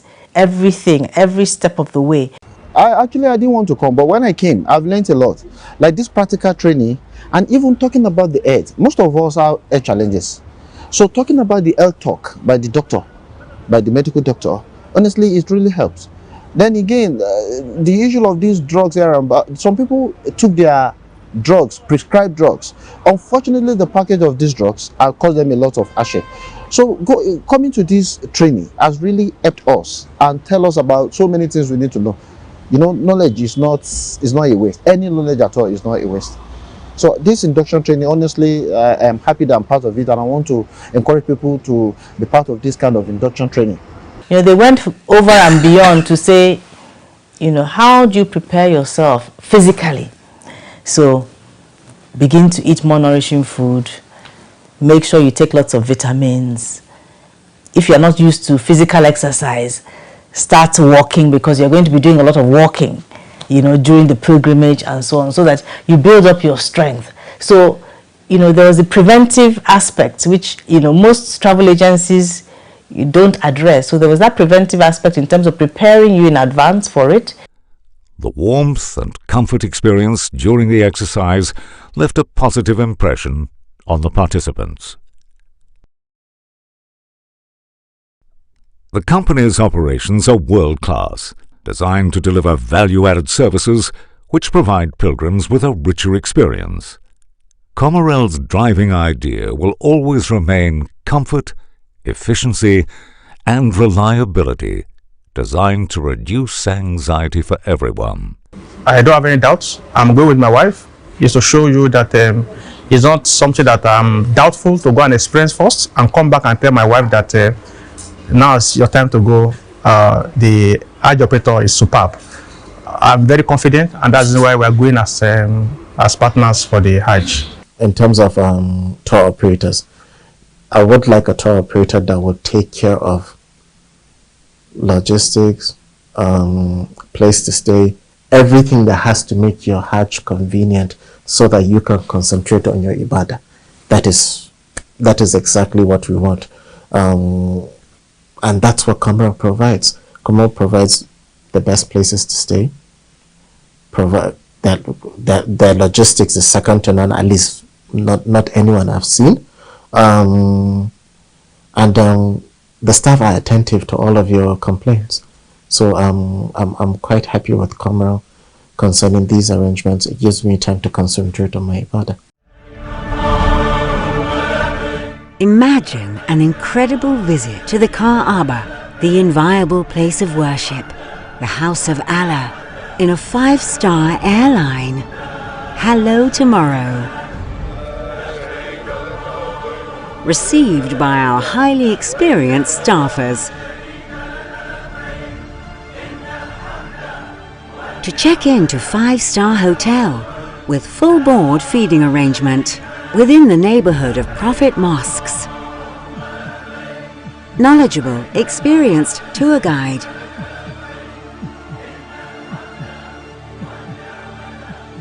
Amazing connection to Mecca. Accommodation in 5-star hotel in the vicinity of the Makam Haram, according to your means. No middleman. No stories. No disappointment. Rest assured every word is true. Welcome on board. Comerol Travels. Comfort, efficiency and reliability. La ilaha illallah. Nurul Haq Quranic and Arabic School, Gwarimpa, Abuja, a world-class citadel of learning that combines Western and Islamic education delivered in a serene, conducive and modern environment, wishes to announce its admission for the 2020-2021 academic session. At Nurul Haq Quranic and Arabic School, Gwarimpa, our vision is to produce children that write and speak Arabic fluently and also to ensure the complete memorization of the Holy Quran. Our aim is to produce children who become Hafiz al-Quran at 12 years of age. Our institution boasts of modern learning facilities and competent handlers that are trained specifically to handle children. Our school offers state-of-the-art boarding facilities for both boys and girls. Hurry and book your child's admission as limited spaces are available. You can visit our school at plot 534 Sam Okwaraji Street behind police station Gwarimpa FCT Abuja, or you can visit our other campuses at plot number 7 block 54 GRA Dumoye Adegboye Street, Ipe Road, Offa, Kwara State, or behind Kebbi Home and Savings, Tudunwada, Kebbi State. Call us on 0803-888-2725. Nurul Haq Quranic and Arabic School. Knowledge is power.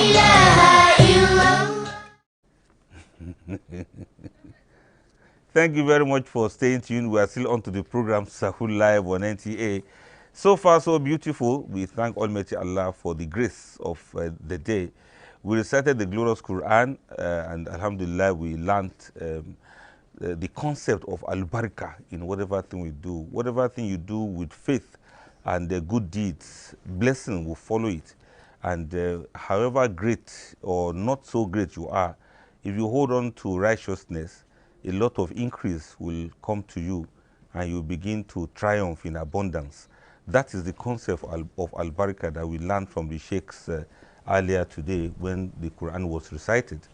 We also listened to Professor Abdulwasi Gabadin when he was discussing with us about matters of child upbringing, and he made us to understand that there are no two ways to child upbringing. It's a serious matter and we have to give it all the attention that it requires to bring up a child.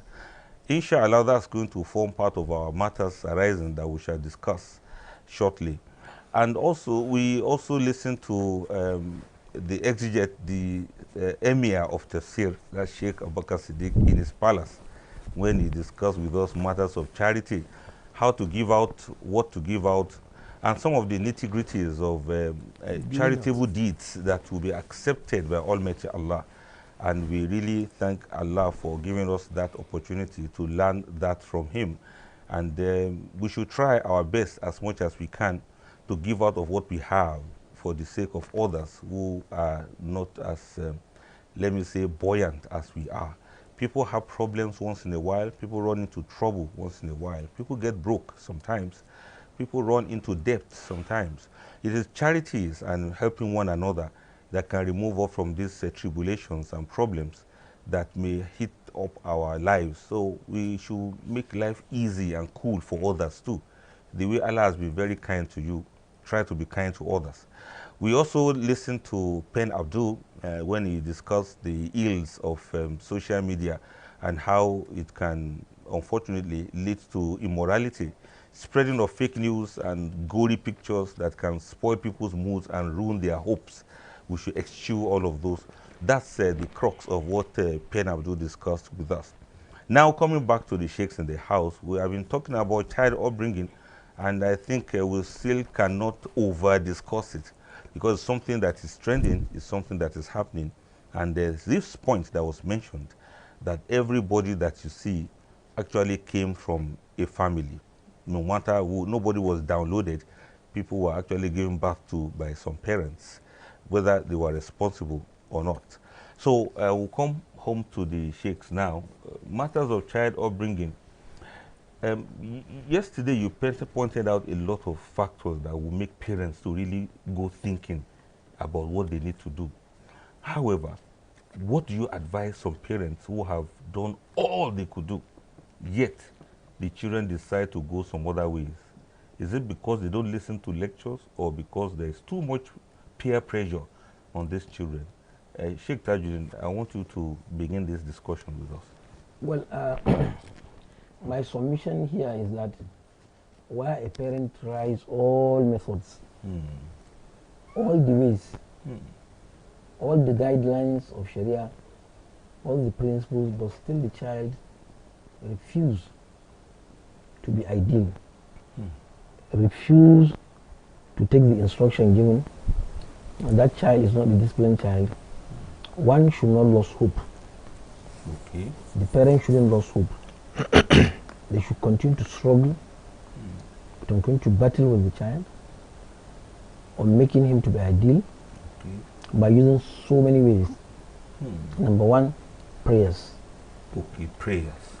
They shouldn't neglect the aspect of prayers, because guidance is in the hand of Allah subhanahu wa ta'ala, and He guides whom He so wish. Yeah, that's true. So prayers is very, very key to that. But mind you, before a parent should claim he has exhausted all avenues, I'm telling you, most parents are not exhausting the avenues. They have not really tried enough. Because the instruction given by the Quran, that child should be engaged in salat. Salat are among the things that make a child to behave well in so many ways. Ya bunayya aqimus salah wa'mur bil ma'ruf wanha 'anil munkar wasbir 'ala ma asabaka inna dhalika min azmi al-umur. Now, these four things mentioned here, most parents are neglecting it. Command your child to be performing salat. Take that child right from the age of 4, 5 to masjid. A number of our parents neglect taking their children to masjid. That's why if you look at our masjid, most of our masjid are empty of young people, except on Ramadan, where it is the mother, while she's coming for Tarawih, she will manage to bring him. And when that child make too much noise, the Imam too will send them out. They are making noise in the mosque. Why do you do this? Why? No. That child has right in that mosque. He has right to make noise. Yes. Let him make the noise. Right. I'm sorry, it is people like us, we made noise. And that's why, alhamdulillah, we are on the path of our parents. Yes. Nobody sent us out. The child has the right to make noise. Yes. Yes. So let him make the noise there. Look, Rasulullah Sallam was once praying in the mosque. Yes. And his grandchild came and climbed on his head while he was on sujood. That's true. And Rasulullah Sallam prolonged the sujood so as not to inconvenience that child. Can you imagine? So the child was just playing. He doesn't want so grandpa. He sat on his head. He said, oh, maybe somebody want him around. He will push that child and then wound that child. He remained there comfortably until when he finished his play. And then he left, and Rasulullah Sallam then stood up from sujood. When the prayer was terminated, the companions asked, Ya Rasulullah, this long sujood, you stayed so long this time around. you know, they ask questions so as to know whether the law has been changed, that you should make such long sujood. Then Rasulullah explained to them, it is my grandchild who climbed on me, and I don't want to inconvenience him. So a number of children are not having that opportunity of mixing up with the Muslim in the masjid. That is one. That child should be informed practically that salat is very, very important. Not only telling him, but taking him to the masjid. So that's why I say a number of parents are not exhausting the avenues. Then command him also to be commanding people to do good. By doing good in his presence, by giving him money to go and give. Go and give that man. Go and assist that person. Go and help that person coming. Collect the load from his hand. People doesn't do that now. You see neighbors, the person will be going with a load in his hand and your child will sit by you and you don't even care. So one would be you see, command him to do good and then prevent him from doing bad. You don't do the bad, number one. Some parents are doing bad in the presence of the children. When a father is slapping the mother in the presence of the child. Can you see this? I've turned the home to be a boxing square. So I mean that I'm not saying that these avenues cannot be exhausted, but a number of things are lacking. Some things are really missing. And that's why the result you can see in the children, they are more having indiscipline in them much more than the parents. And that is the way it will continue until when we stand position of parents and then we discharge our responsibility. Then Allah said, "Wasbir alama asaba." Tell the child that he should always be patient. If anything happened to a child now, even in school, when Imam, a child is being I'm sorry, I think it's not about telling. That's always it. Those verses, you actually need to practicalize it in the presence of your children. Of course. Because when you are just only telling, especially that's what's with alama asaba, it's something that needs to be seen from your parents. When you don't practice, you are just preaching. Forget it; it can't work. I'm sorry that I interject. No, it's not about. Well, we have mentioned actually that you should be the role model. By going to the mosque, you go before you tell him to follow you. When you are advising him to do this, you should be a role model. Of course, the patient area also must be seen practically in you, and then you tell him to be patient. At times, a little actually punishment for your child in the school will spark you up. You go to the school, start asking them. Okay, I want us to discuss that more on Al-Habibiyya segment. And please, there are many more things I want you sheikhs to expatiate upon on this matter of child upbringing. It's getting very serious, and I think I'm enjoying the learning, the teaching of the explanations the imams are giving to us on matters of child upbringing. Some people don't really take this thing serious. Sincerely, they just didn't know that they have to do it. But we'll still explain further. Let's take a short break now, because when we return, it's going to be Al-Habibiyya time, and we are going to discuss further on this issue. It's been Sahur Live on NTA. Please stay tuned. أعوذ بالله من الشيطان الرجيم بسم الله الرحمن الرحيم وإلهكم إله واحد لا إله إلا هو الرحمن الرحيم.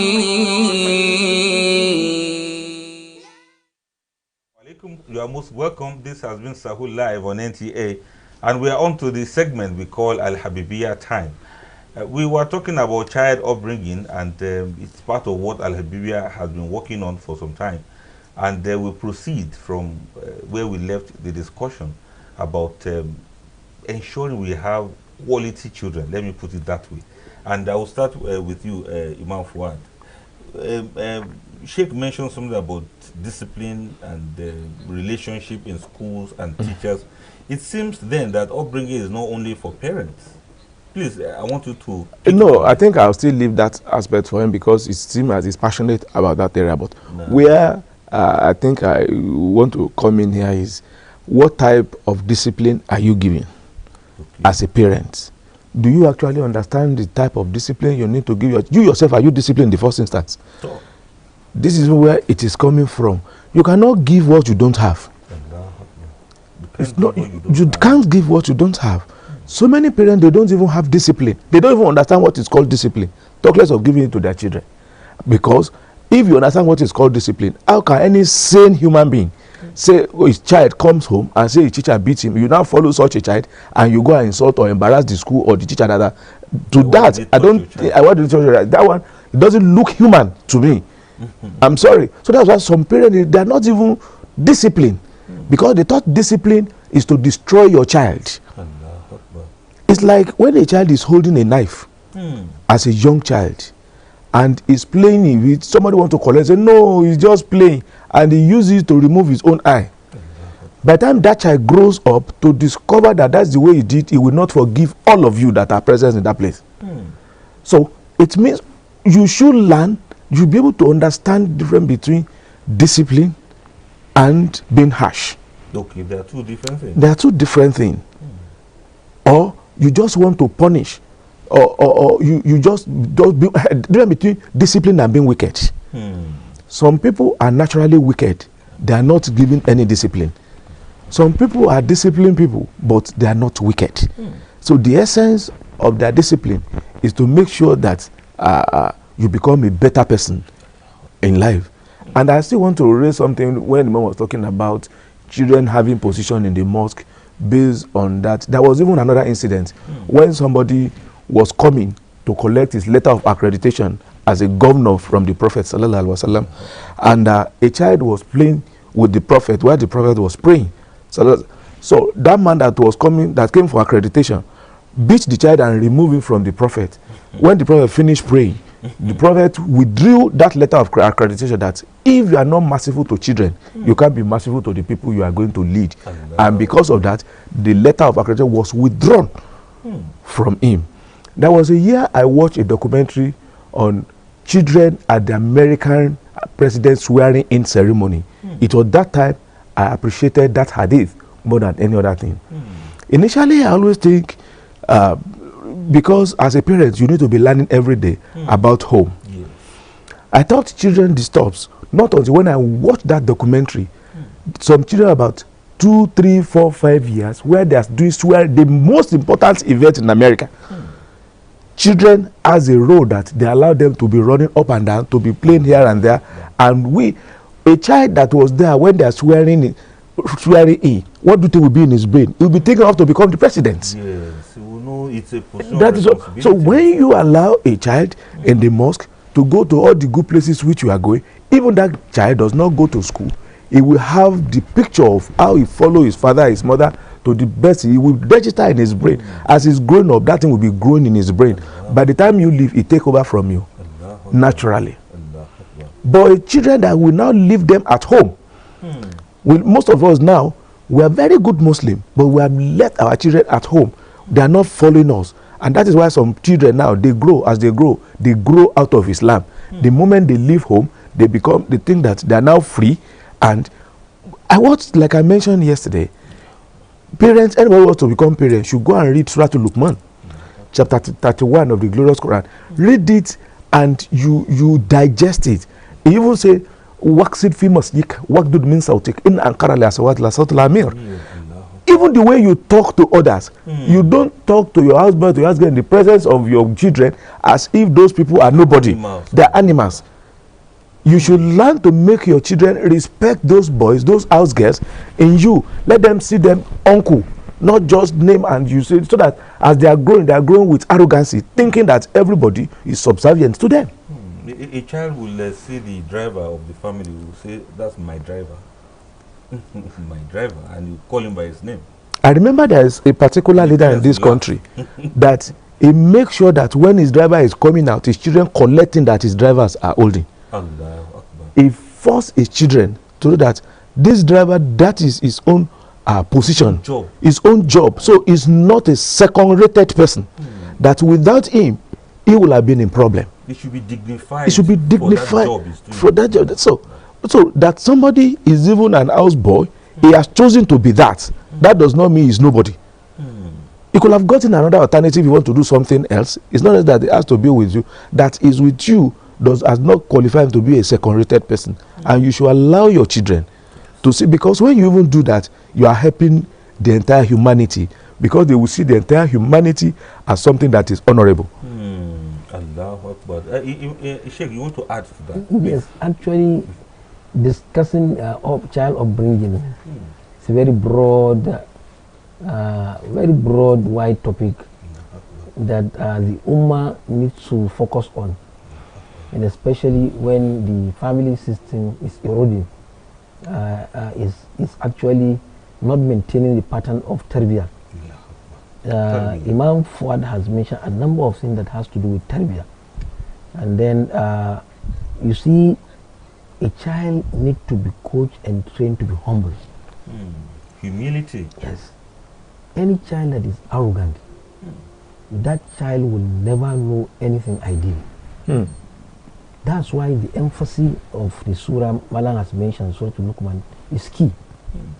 وَلَا تُصَيِّرْ خَدَّكَ لِلنَّاسِ وَلَا تَمْشِ فِي الْأَرْضِ مَرَحًا إِنَّ اللَّهَ لَا يُحِبُّ كُلَّ مُخْتَالٍ فَخُورٍ. Look, that area alone, if taken into consideration and taken care of, it will do a lot in making that child to be disciplined. You know, some children feel since his father is in this position, he also deserves to be in. That is his position. If not more. Even more. Whereas he is nothing yet, he's just a child. Yes, you are discussing the issue of a driver. I once saw a child that the driver came late to pick him in the school. He doesn't know why that driver is late, but that child refused to enter the car because the driver is late. Could you imagine that people are begging that child instead of picking a cane to cane that child? and the driver looks stupid, look very foolish. Yeah. The driver is having, I believe he could have married early, he could have children more older than this. Yes. But people are begging that child, please, for God's sake, please, for God's sake. Oh, subhanallah. And the driver was lamenting that it is your father that sends me.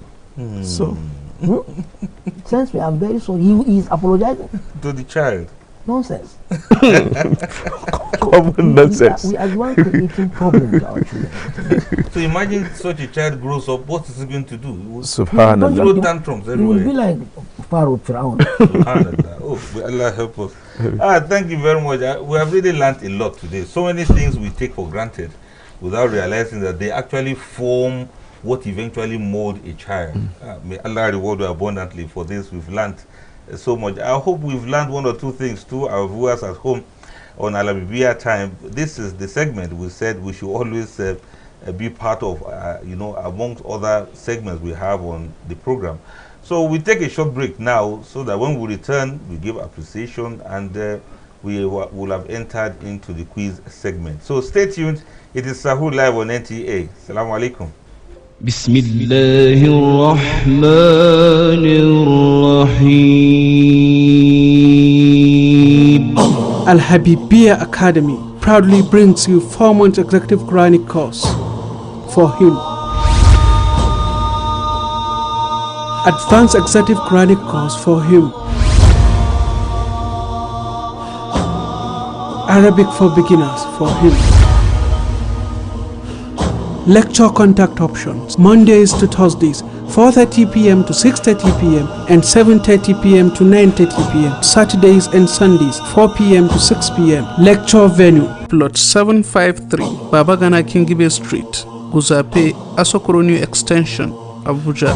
For inquiries, please call 080-3314-7828 or 080-3326-6598. Al-Habibiyya Academy, from Allah to you a light. يا حي يا الله يا قيوم يا الله. The glorious month of Ramadan is here again. And your darling station, NTA Channel 5 Abuja, is poised once to bring to you your favorite program, Sahur Live on NTA. Our team of erudite scholars are ever ready to provide insightful analysis into the religion. Come and maximize your reward by partnering with us on the program, which runs 4 to 6:30 a.m. daily, by donating generously to a success of this year's edition.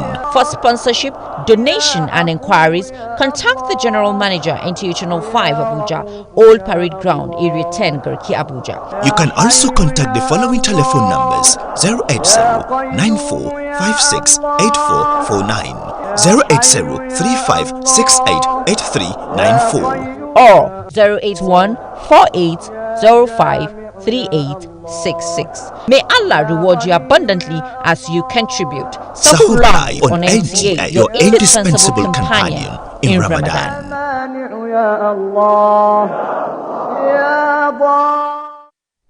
Thank you for not going away. We are still here. It's Sahur Live on NTA.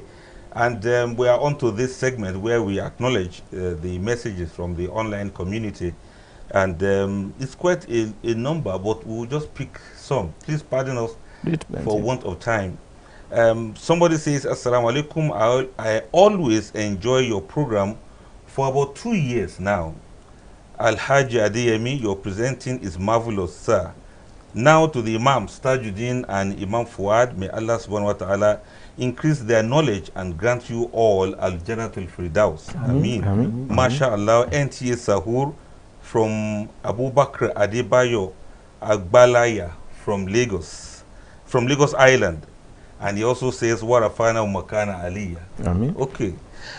Thank you very much, Ustaz Abu Bakr Adebayo. Assalamu alaikum wa rahmatullahi wa barakatuh. Good morning, sir. May Allah reward you and grant you Al-Jannah. So, I don't know what is the problem. When I try to call you, your number cannot be reached. I've been told that I'm not allowed to call this number. My name is Ibrahim, talking to you from Ibadan. Okay, yes, there's a difference between the number for WhatsApp and other social media handles as against the ones we use in the studio. So please, sorry for that. The number to call for the studio will be on the screen. It's different from this particular one. Thank you very much, Ibrahim from Ibadan. Another person says, Alhamdulillah, the program covers all aspects of life and hereafter. NTA 5 Abuja is hereby requested to encapsulate the discussion in CD for interested persons to buy for reference. Please, the person's name is Haruna. Yeah, you can view this on, just download the app NTA and then you see everything there. You don't need CD. You can even watch it, real life. And don't worry, just when you get the app, you can view even the past episodes. So it makes it so easy for you. Thank you for your interest. Another person says, hello, is this number for the Sahur Live going from Kaduna? Since when the quiz started, every day I must try, but it's not going. And I really want to also win the gift. I'm reading exactly the way you wrote it. So you understand, somebody want to win your gift, so do something about it. Even for if you continue trying. Keep trying. That's the hope for you. Keep trying, you are going to get through someday. The program is indeed very inspiring and educative. May the Almighty Allah bless the sheikhs for sparing your time every year for this program. The moderator, you are wonderful. Remain blessed. And the Channel 5 team, may Allah reward you all abundantly. Thank you very much for appreciating the sheikhs and the presenter and the NTA especially. Another person says, I am Nana Aisha from Yola. I do enjoy your program. All the way from Yola. Thank you very much, Aish. Another person says, Assalamu alaikum, I'm Bello Suleiman Yayandi from Apapa, Lagos. I'm overjoyed with this program. May Almighty Allah bless you all, our malams. Thank you very much. Another person says, Assalamu alaikum, my name is Salawuddin Idris from Ibadan. I always enjoy your program and I appreciate both of you for good advice. That is referring to you, Sheikh Tajuddin and Sheikh Imam Fuad. No Sheikh Imam. Yes. Assalamu alaikum wa rahmatullah. May Allah reward you all for the good work. I wish you Allah's rahmah and barakah in all your endeavors. That's from Ali Ibrahim. That must have an Arabic background. Yes, rahmah and barakah. That is cool, Mercy and blessing. Yes, mercy and blessing, rahmah and barakah. It's a good thing to learn. I hope we are holding on to these terms. They are really cool. Assalamu alaikum. May Allah grant all your heart desires this season and beyond. And I immensely thank NTA for opportunity. This is from Stella from Imo State. Thank you very much, Stella. We really appreciate you for your message. And NTA, the whole of NTA, really appreciate your feedback. It's so good to know that you are out there listening and doing. Assalamu alaikum wa rahmatullahi wa barakatuh. May Allah reward you for educating us, Ramadan Kareem, and may Allah bless you all. Al Hassan Bala Iga from Lafia, Nasarawa State. Another person says, I have been trying to get you, but I could not reach you. May Almighty Allah be with you and answer our ibadat. Ameen. Umu Fahad from Lagos. Please, Umu Fahad, keep trying. Inshallah, you get through someday. Assalamu alaikum. I want to say Jazakallah khairan for good job you are doing. May Allah reward you abundantly. That is a message from Yusuf Oluobo from Benin State, from Benin City, Edo State, Nigeria. Thank you very much for that. May Allah reward you too abundantly. Somebody whose name is Saadu Salihu from Ejigbo, Lagos. He says, Assalamu alaikum, Sahur Live, Ramadan Kareem. I really enjoy watching NTA Channel 5. May Almighty Allah bless you and your family members, sir. Then another person says, I like your program. May Allah give you people long life for your good work. Tajuddin by name, I pray may Almighty Allah reward you all for good work of Allah during the month of Ramadan. So I think somebody is your namesake there, Sheikh Tajuddin. I'm also personally greeting him. Oh, mashallah, Tajuddin, from Tajuddin to Tajuddin. Thank you very much, Tajuddin. Good morning. I'm enjoying your program, Sahur Live. The program is educative. Thanks to NTA, Channel 5 Abuja. Keep doing the good job from Watchers. I don't know, that should be his name, I suppose. Watchers. It's a good name. Yes. What's the meaning? Watchers. Watchers. We don't need to know the meaning. He would know the meaning. Well, I know of roachers, but this Watchers. Yes, you are increasing in knowledge. Subhanallah. It's good to learn. Good morning to our parents and teachers in the studio. Did you see that? Yeah, your parents and teachers alongside being the imams and sheikhs. My name is Ogodo from Rayfield, Jos. This is just to appreciate you for the good work because the enlightenment has brought the understanding that God is one but worshipped in different ways, just as we differ in tribes and tongues. Let us find a way of doing this once a while, even outside the Ramadan season. Thank you.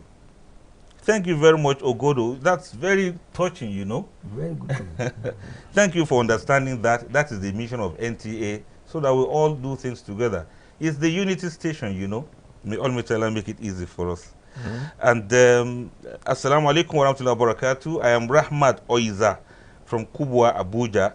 I'm enjoying your lectures. Jazakumullahu khairan. Amen. Special greetings to my father, Dr. Abdul Fattah Adeyemi. Yes, that's my daughter. Yes. Yes, thank you, my daughter, for sending that. Assalamu alaikum. Good morning. Ramadan Kareem. May Allah bless you and your family. Amen. And reward you all for the good work. May Allah accept our act of ibadah and have mercy on us. Your program is really interesting and educative. You all should have a great day ahead. I am Safia from Kaduna. Thank you also, Safia. Now, coming to the question now. Assalamu alaikum. Please, is it halal to apply for mortgage loan that's acquiring a house through mortgage loan? Mariam is my name from Garki, Abuja. And there was also a question that we left concerning borrowing money on interest from banks. He just wants to know the Islamic perspective on this. I will come to you, Sheikh Tajuddin. Well, if we start with the issue of Mortgage. collecting loan from the bank with interest. With interest. In Islamic teaching, it is haram. Usually, what has been refined to be called interest is something that Allah subhanahu wa ta'ala has made prohibited for so many reasons. In the Quran, Allah says, الذين يأكلون الربا لا يقومون إلا كما يقوم الذي يتخبطه الشيطان من المس ذلك بأنهم قالوا إنما البيع مثل الربا وأحل الله البيع وحرم الربا. Allah says on the day of judgment, those who are consuming usually they are going to be raised in a state of intoxicant as if they are affected by jinn. It is because they legalize consumption of usury, they see it as business. Allah legalized buying and selling, you gain, but He prohibited consumption of usury. Now, anytime you are borrowing out to somebody and you are fixing a certain percentage of amount to be paid back with, that is exactly clear example of usury. Either it's bank or individual, either you collecting or giving. What Islam teaches is that when you are giving somebody, you give the person a loan and he returns the same amount. Now, if it is a business you want to run together with the person, you go into what is called mudaraba. Mudaraba is a system of business where a capital is given to somebody who is an expert in the field of the business, and then they discuss percentage of gain at the end of the business. Whether profit or loss? Of course, they share both. And that makes those people to have actually comfort. If you are collecting money for a business, and when you go into the business and it fails, the bank will sell all that you have presented as collaterals. In fact, they can sell you yourself so as to retain back their money. So it is haram in Islam. You put a person in pressure of that nature. If it is a loan him so that he return. If it is a business, it's a business, then you discuss, you share the profit and then you share the loss. That makes everybody to live in peace, and that makes everybody also to enjoy. But where you continue to give, in fact, the nature of usury, how it's oppressed, not individual, even a nation. If you are collecting 10,000 and are going to pay back with 11,000, any item you bought with that 10,000 is automatically 11,000 before you even start the business. And that means a number of people are going to suffer your business for no reason. I hope the example is very clear. So people are being oppressed, and where this continue, there will be no blessing in it. At the end of the day, it will suffer even the nation unborn. And that's why so many countries used to go for a loan with interest, and you find out at the end of the day their currencies is being devalued. They'll pay almost for it.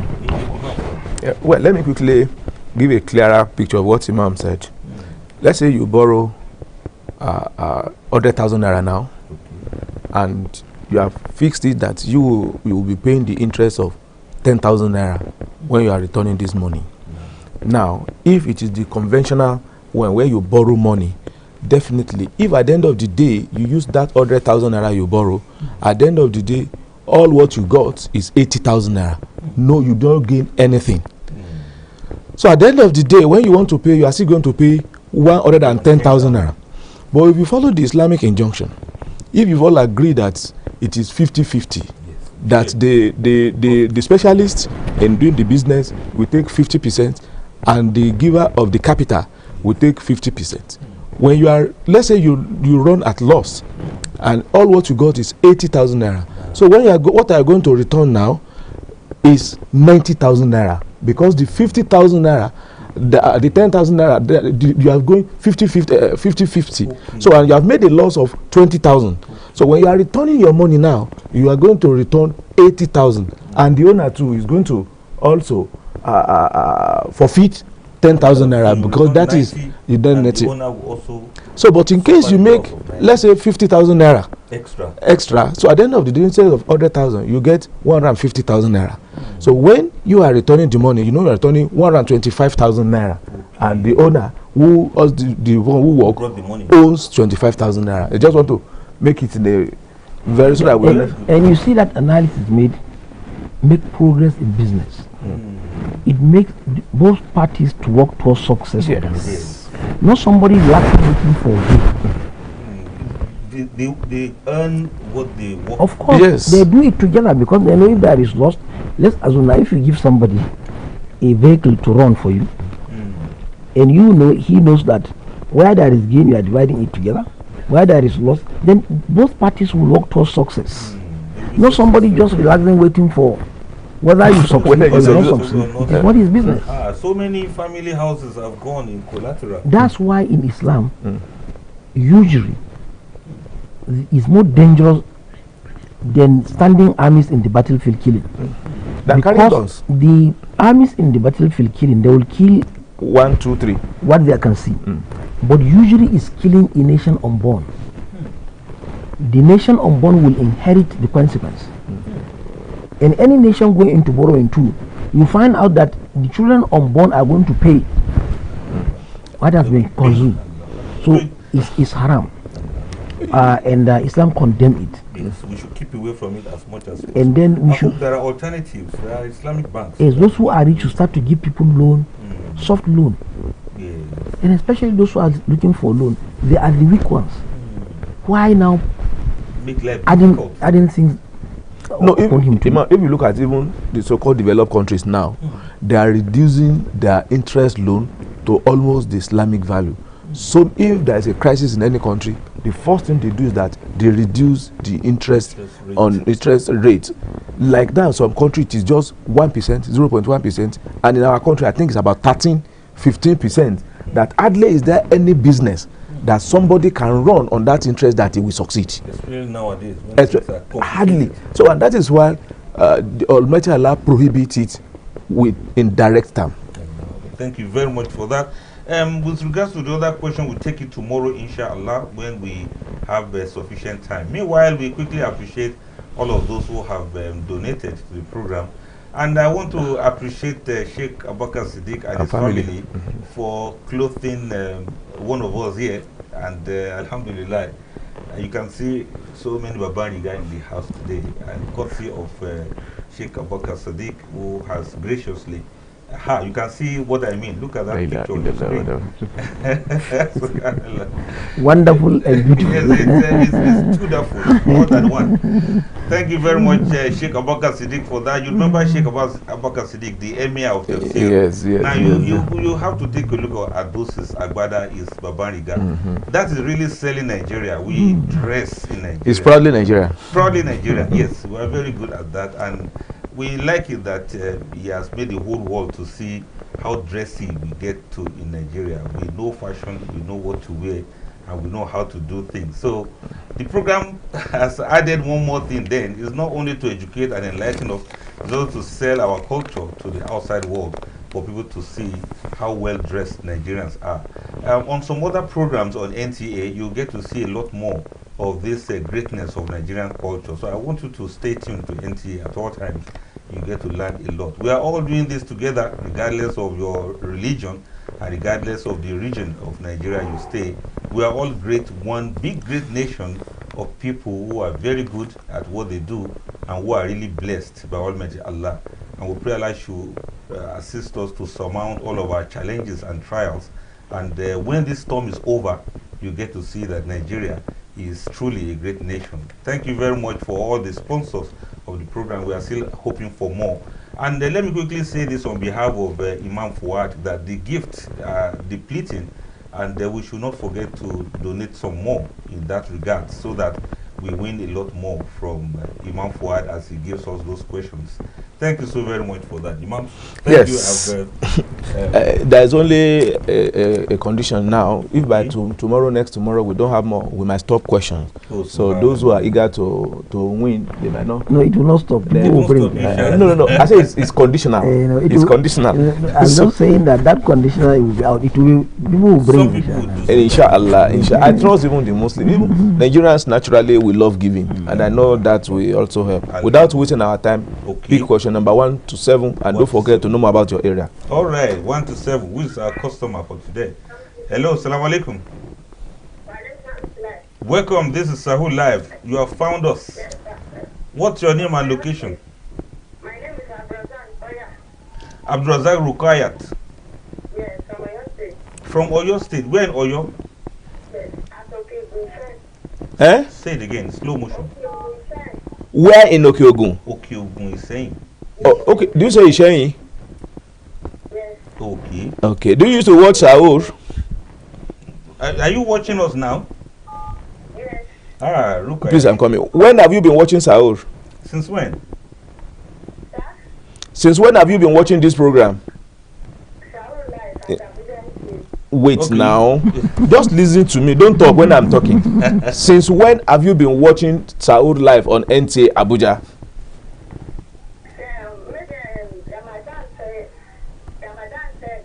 Ramadan 10. Okay, you have you been watching before this year, before now, maybe about 2 Okay.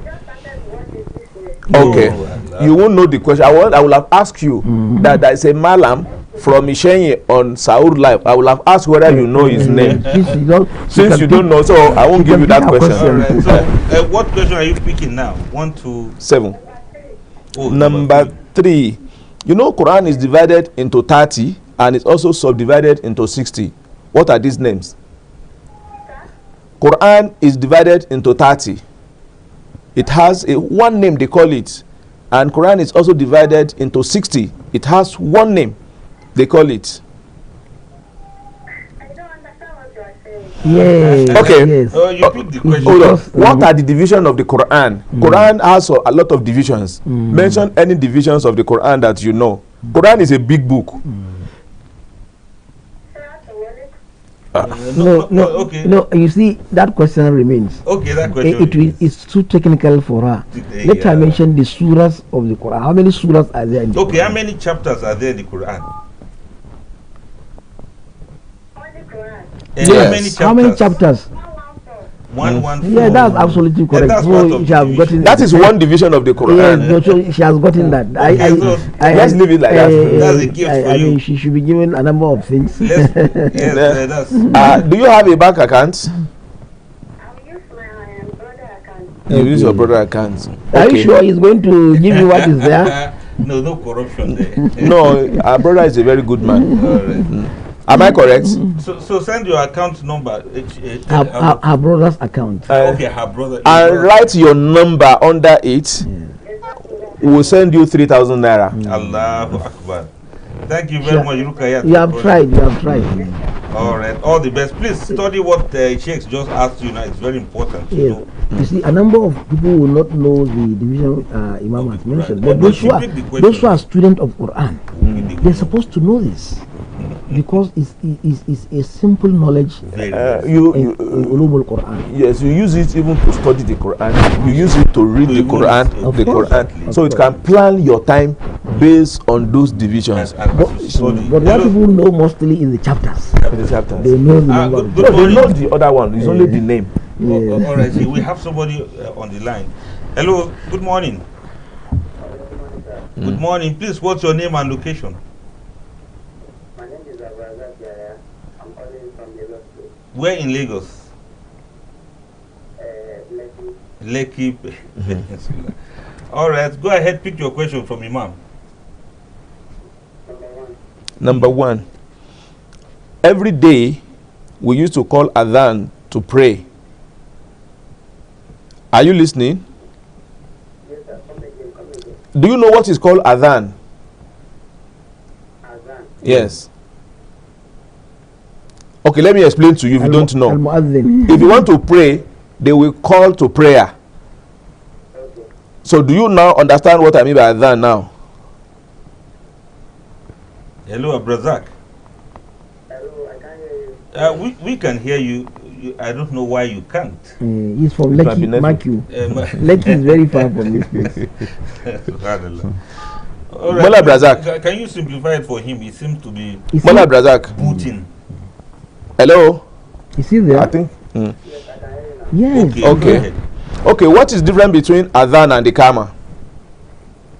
Azan and the Kama. Yes. Good. The difference is that once you want to pray, you have to purify yourself before do ablution. Well, you go to Kama before you do ablution to prayer. Is that Azan? Hello? Is that Azan, Abdullah? There are a lot of Lagosians here. Don't allow us to be making jest of them. Okay, what of Iqama? What's Ikama?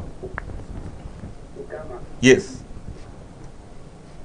Ikama is the one that you go to, if you want to pray, you have to go to Kama and do this thing before you You go to Kama in VI or is it in Mushi?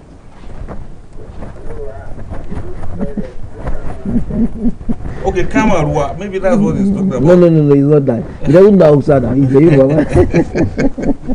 Well, thank you so much. You just continue watching this program. The question remains. The question remains. All right, thank you very much, Abdurazak. It is a beautiful name. All right, Jazakallah. Very beautiful name. God bless you. Oh, subhanallah. I can feel it here.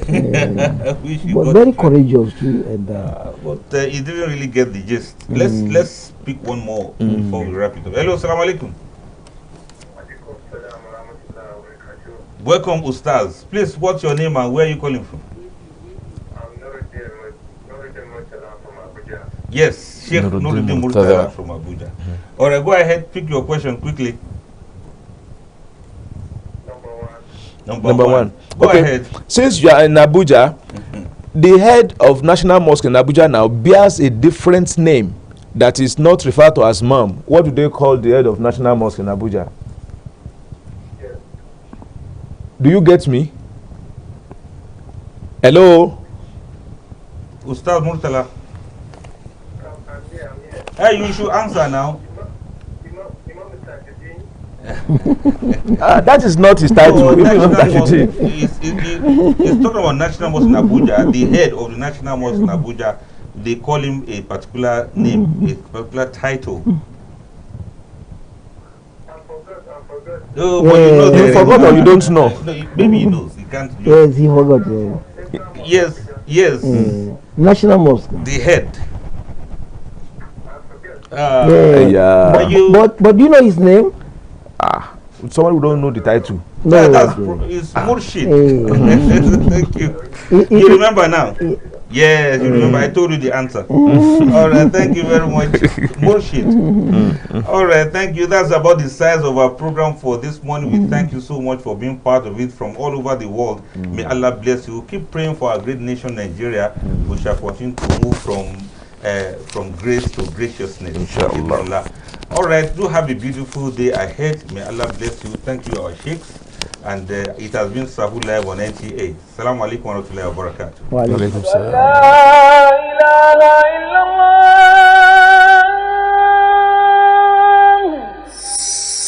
Ashhadu an la ilaha illallah.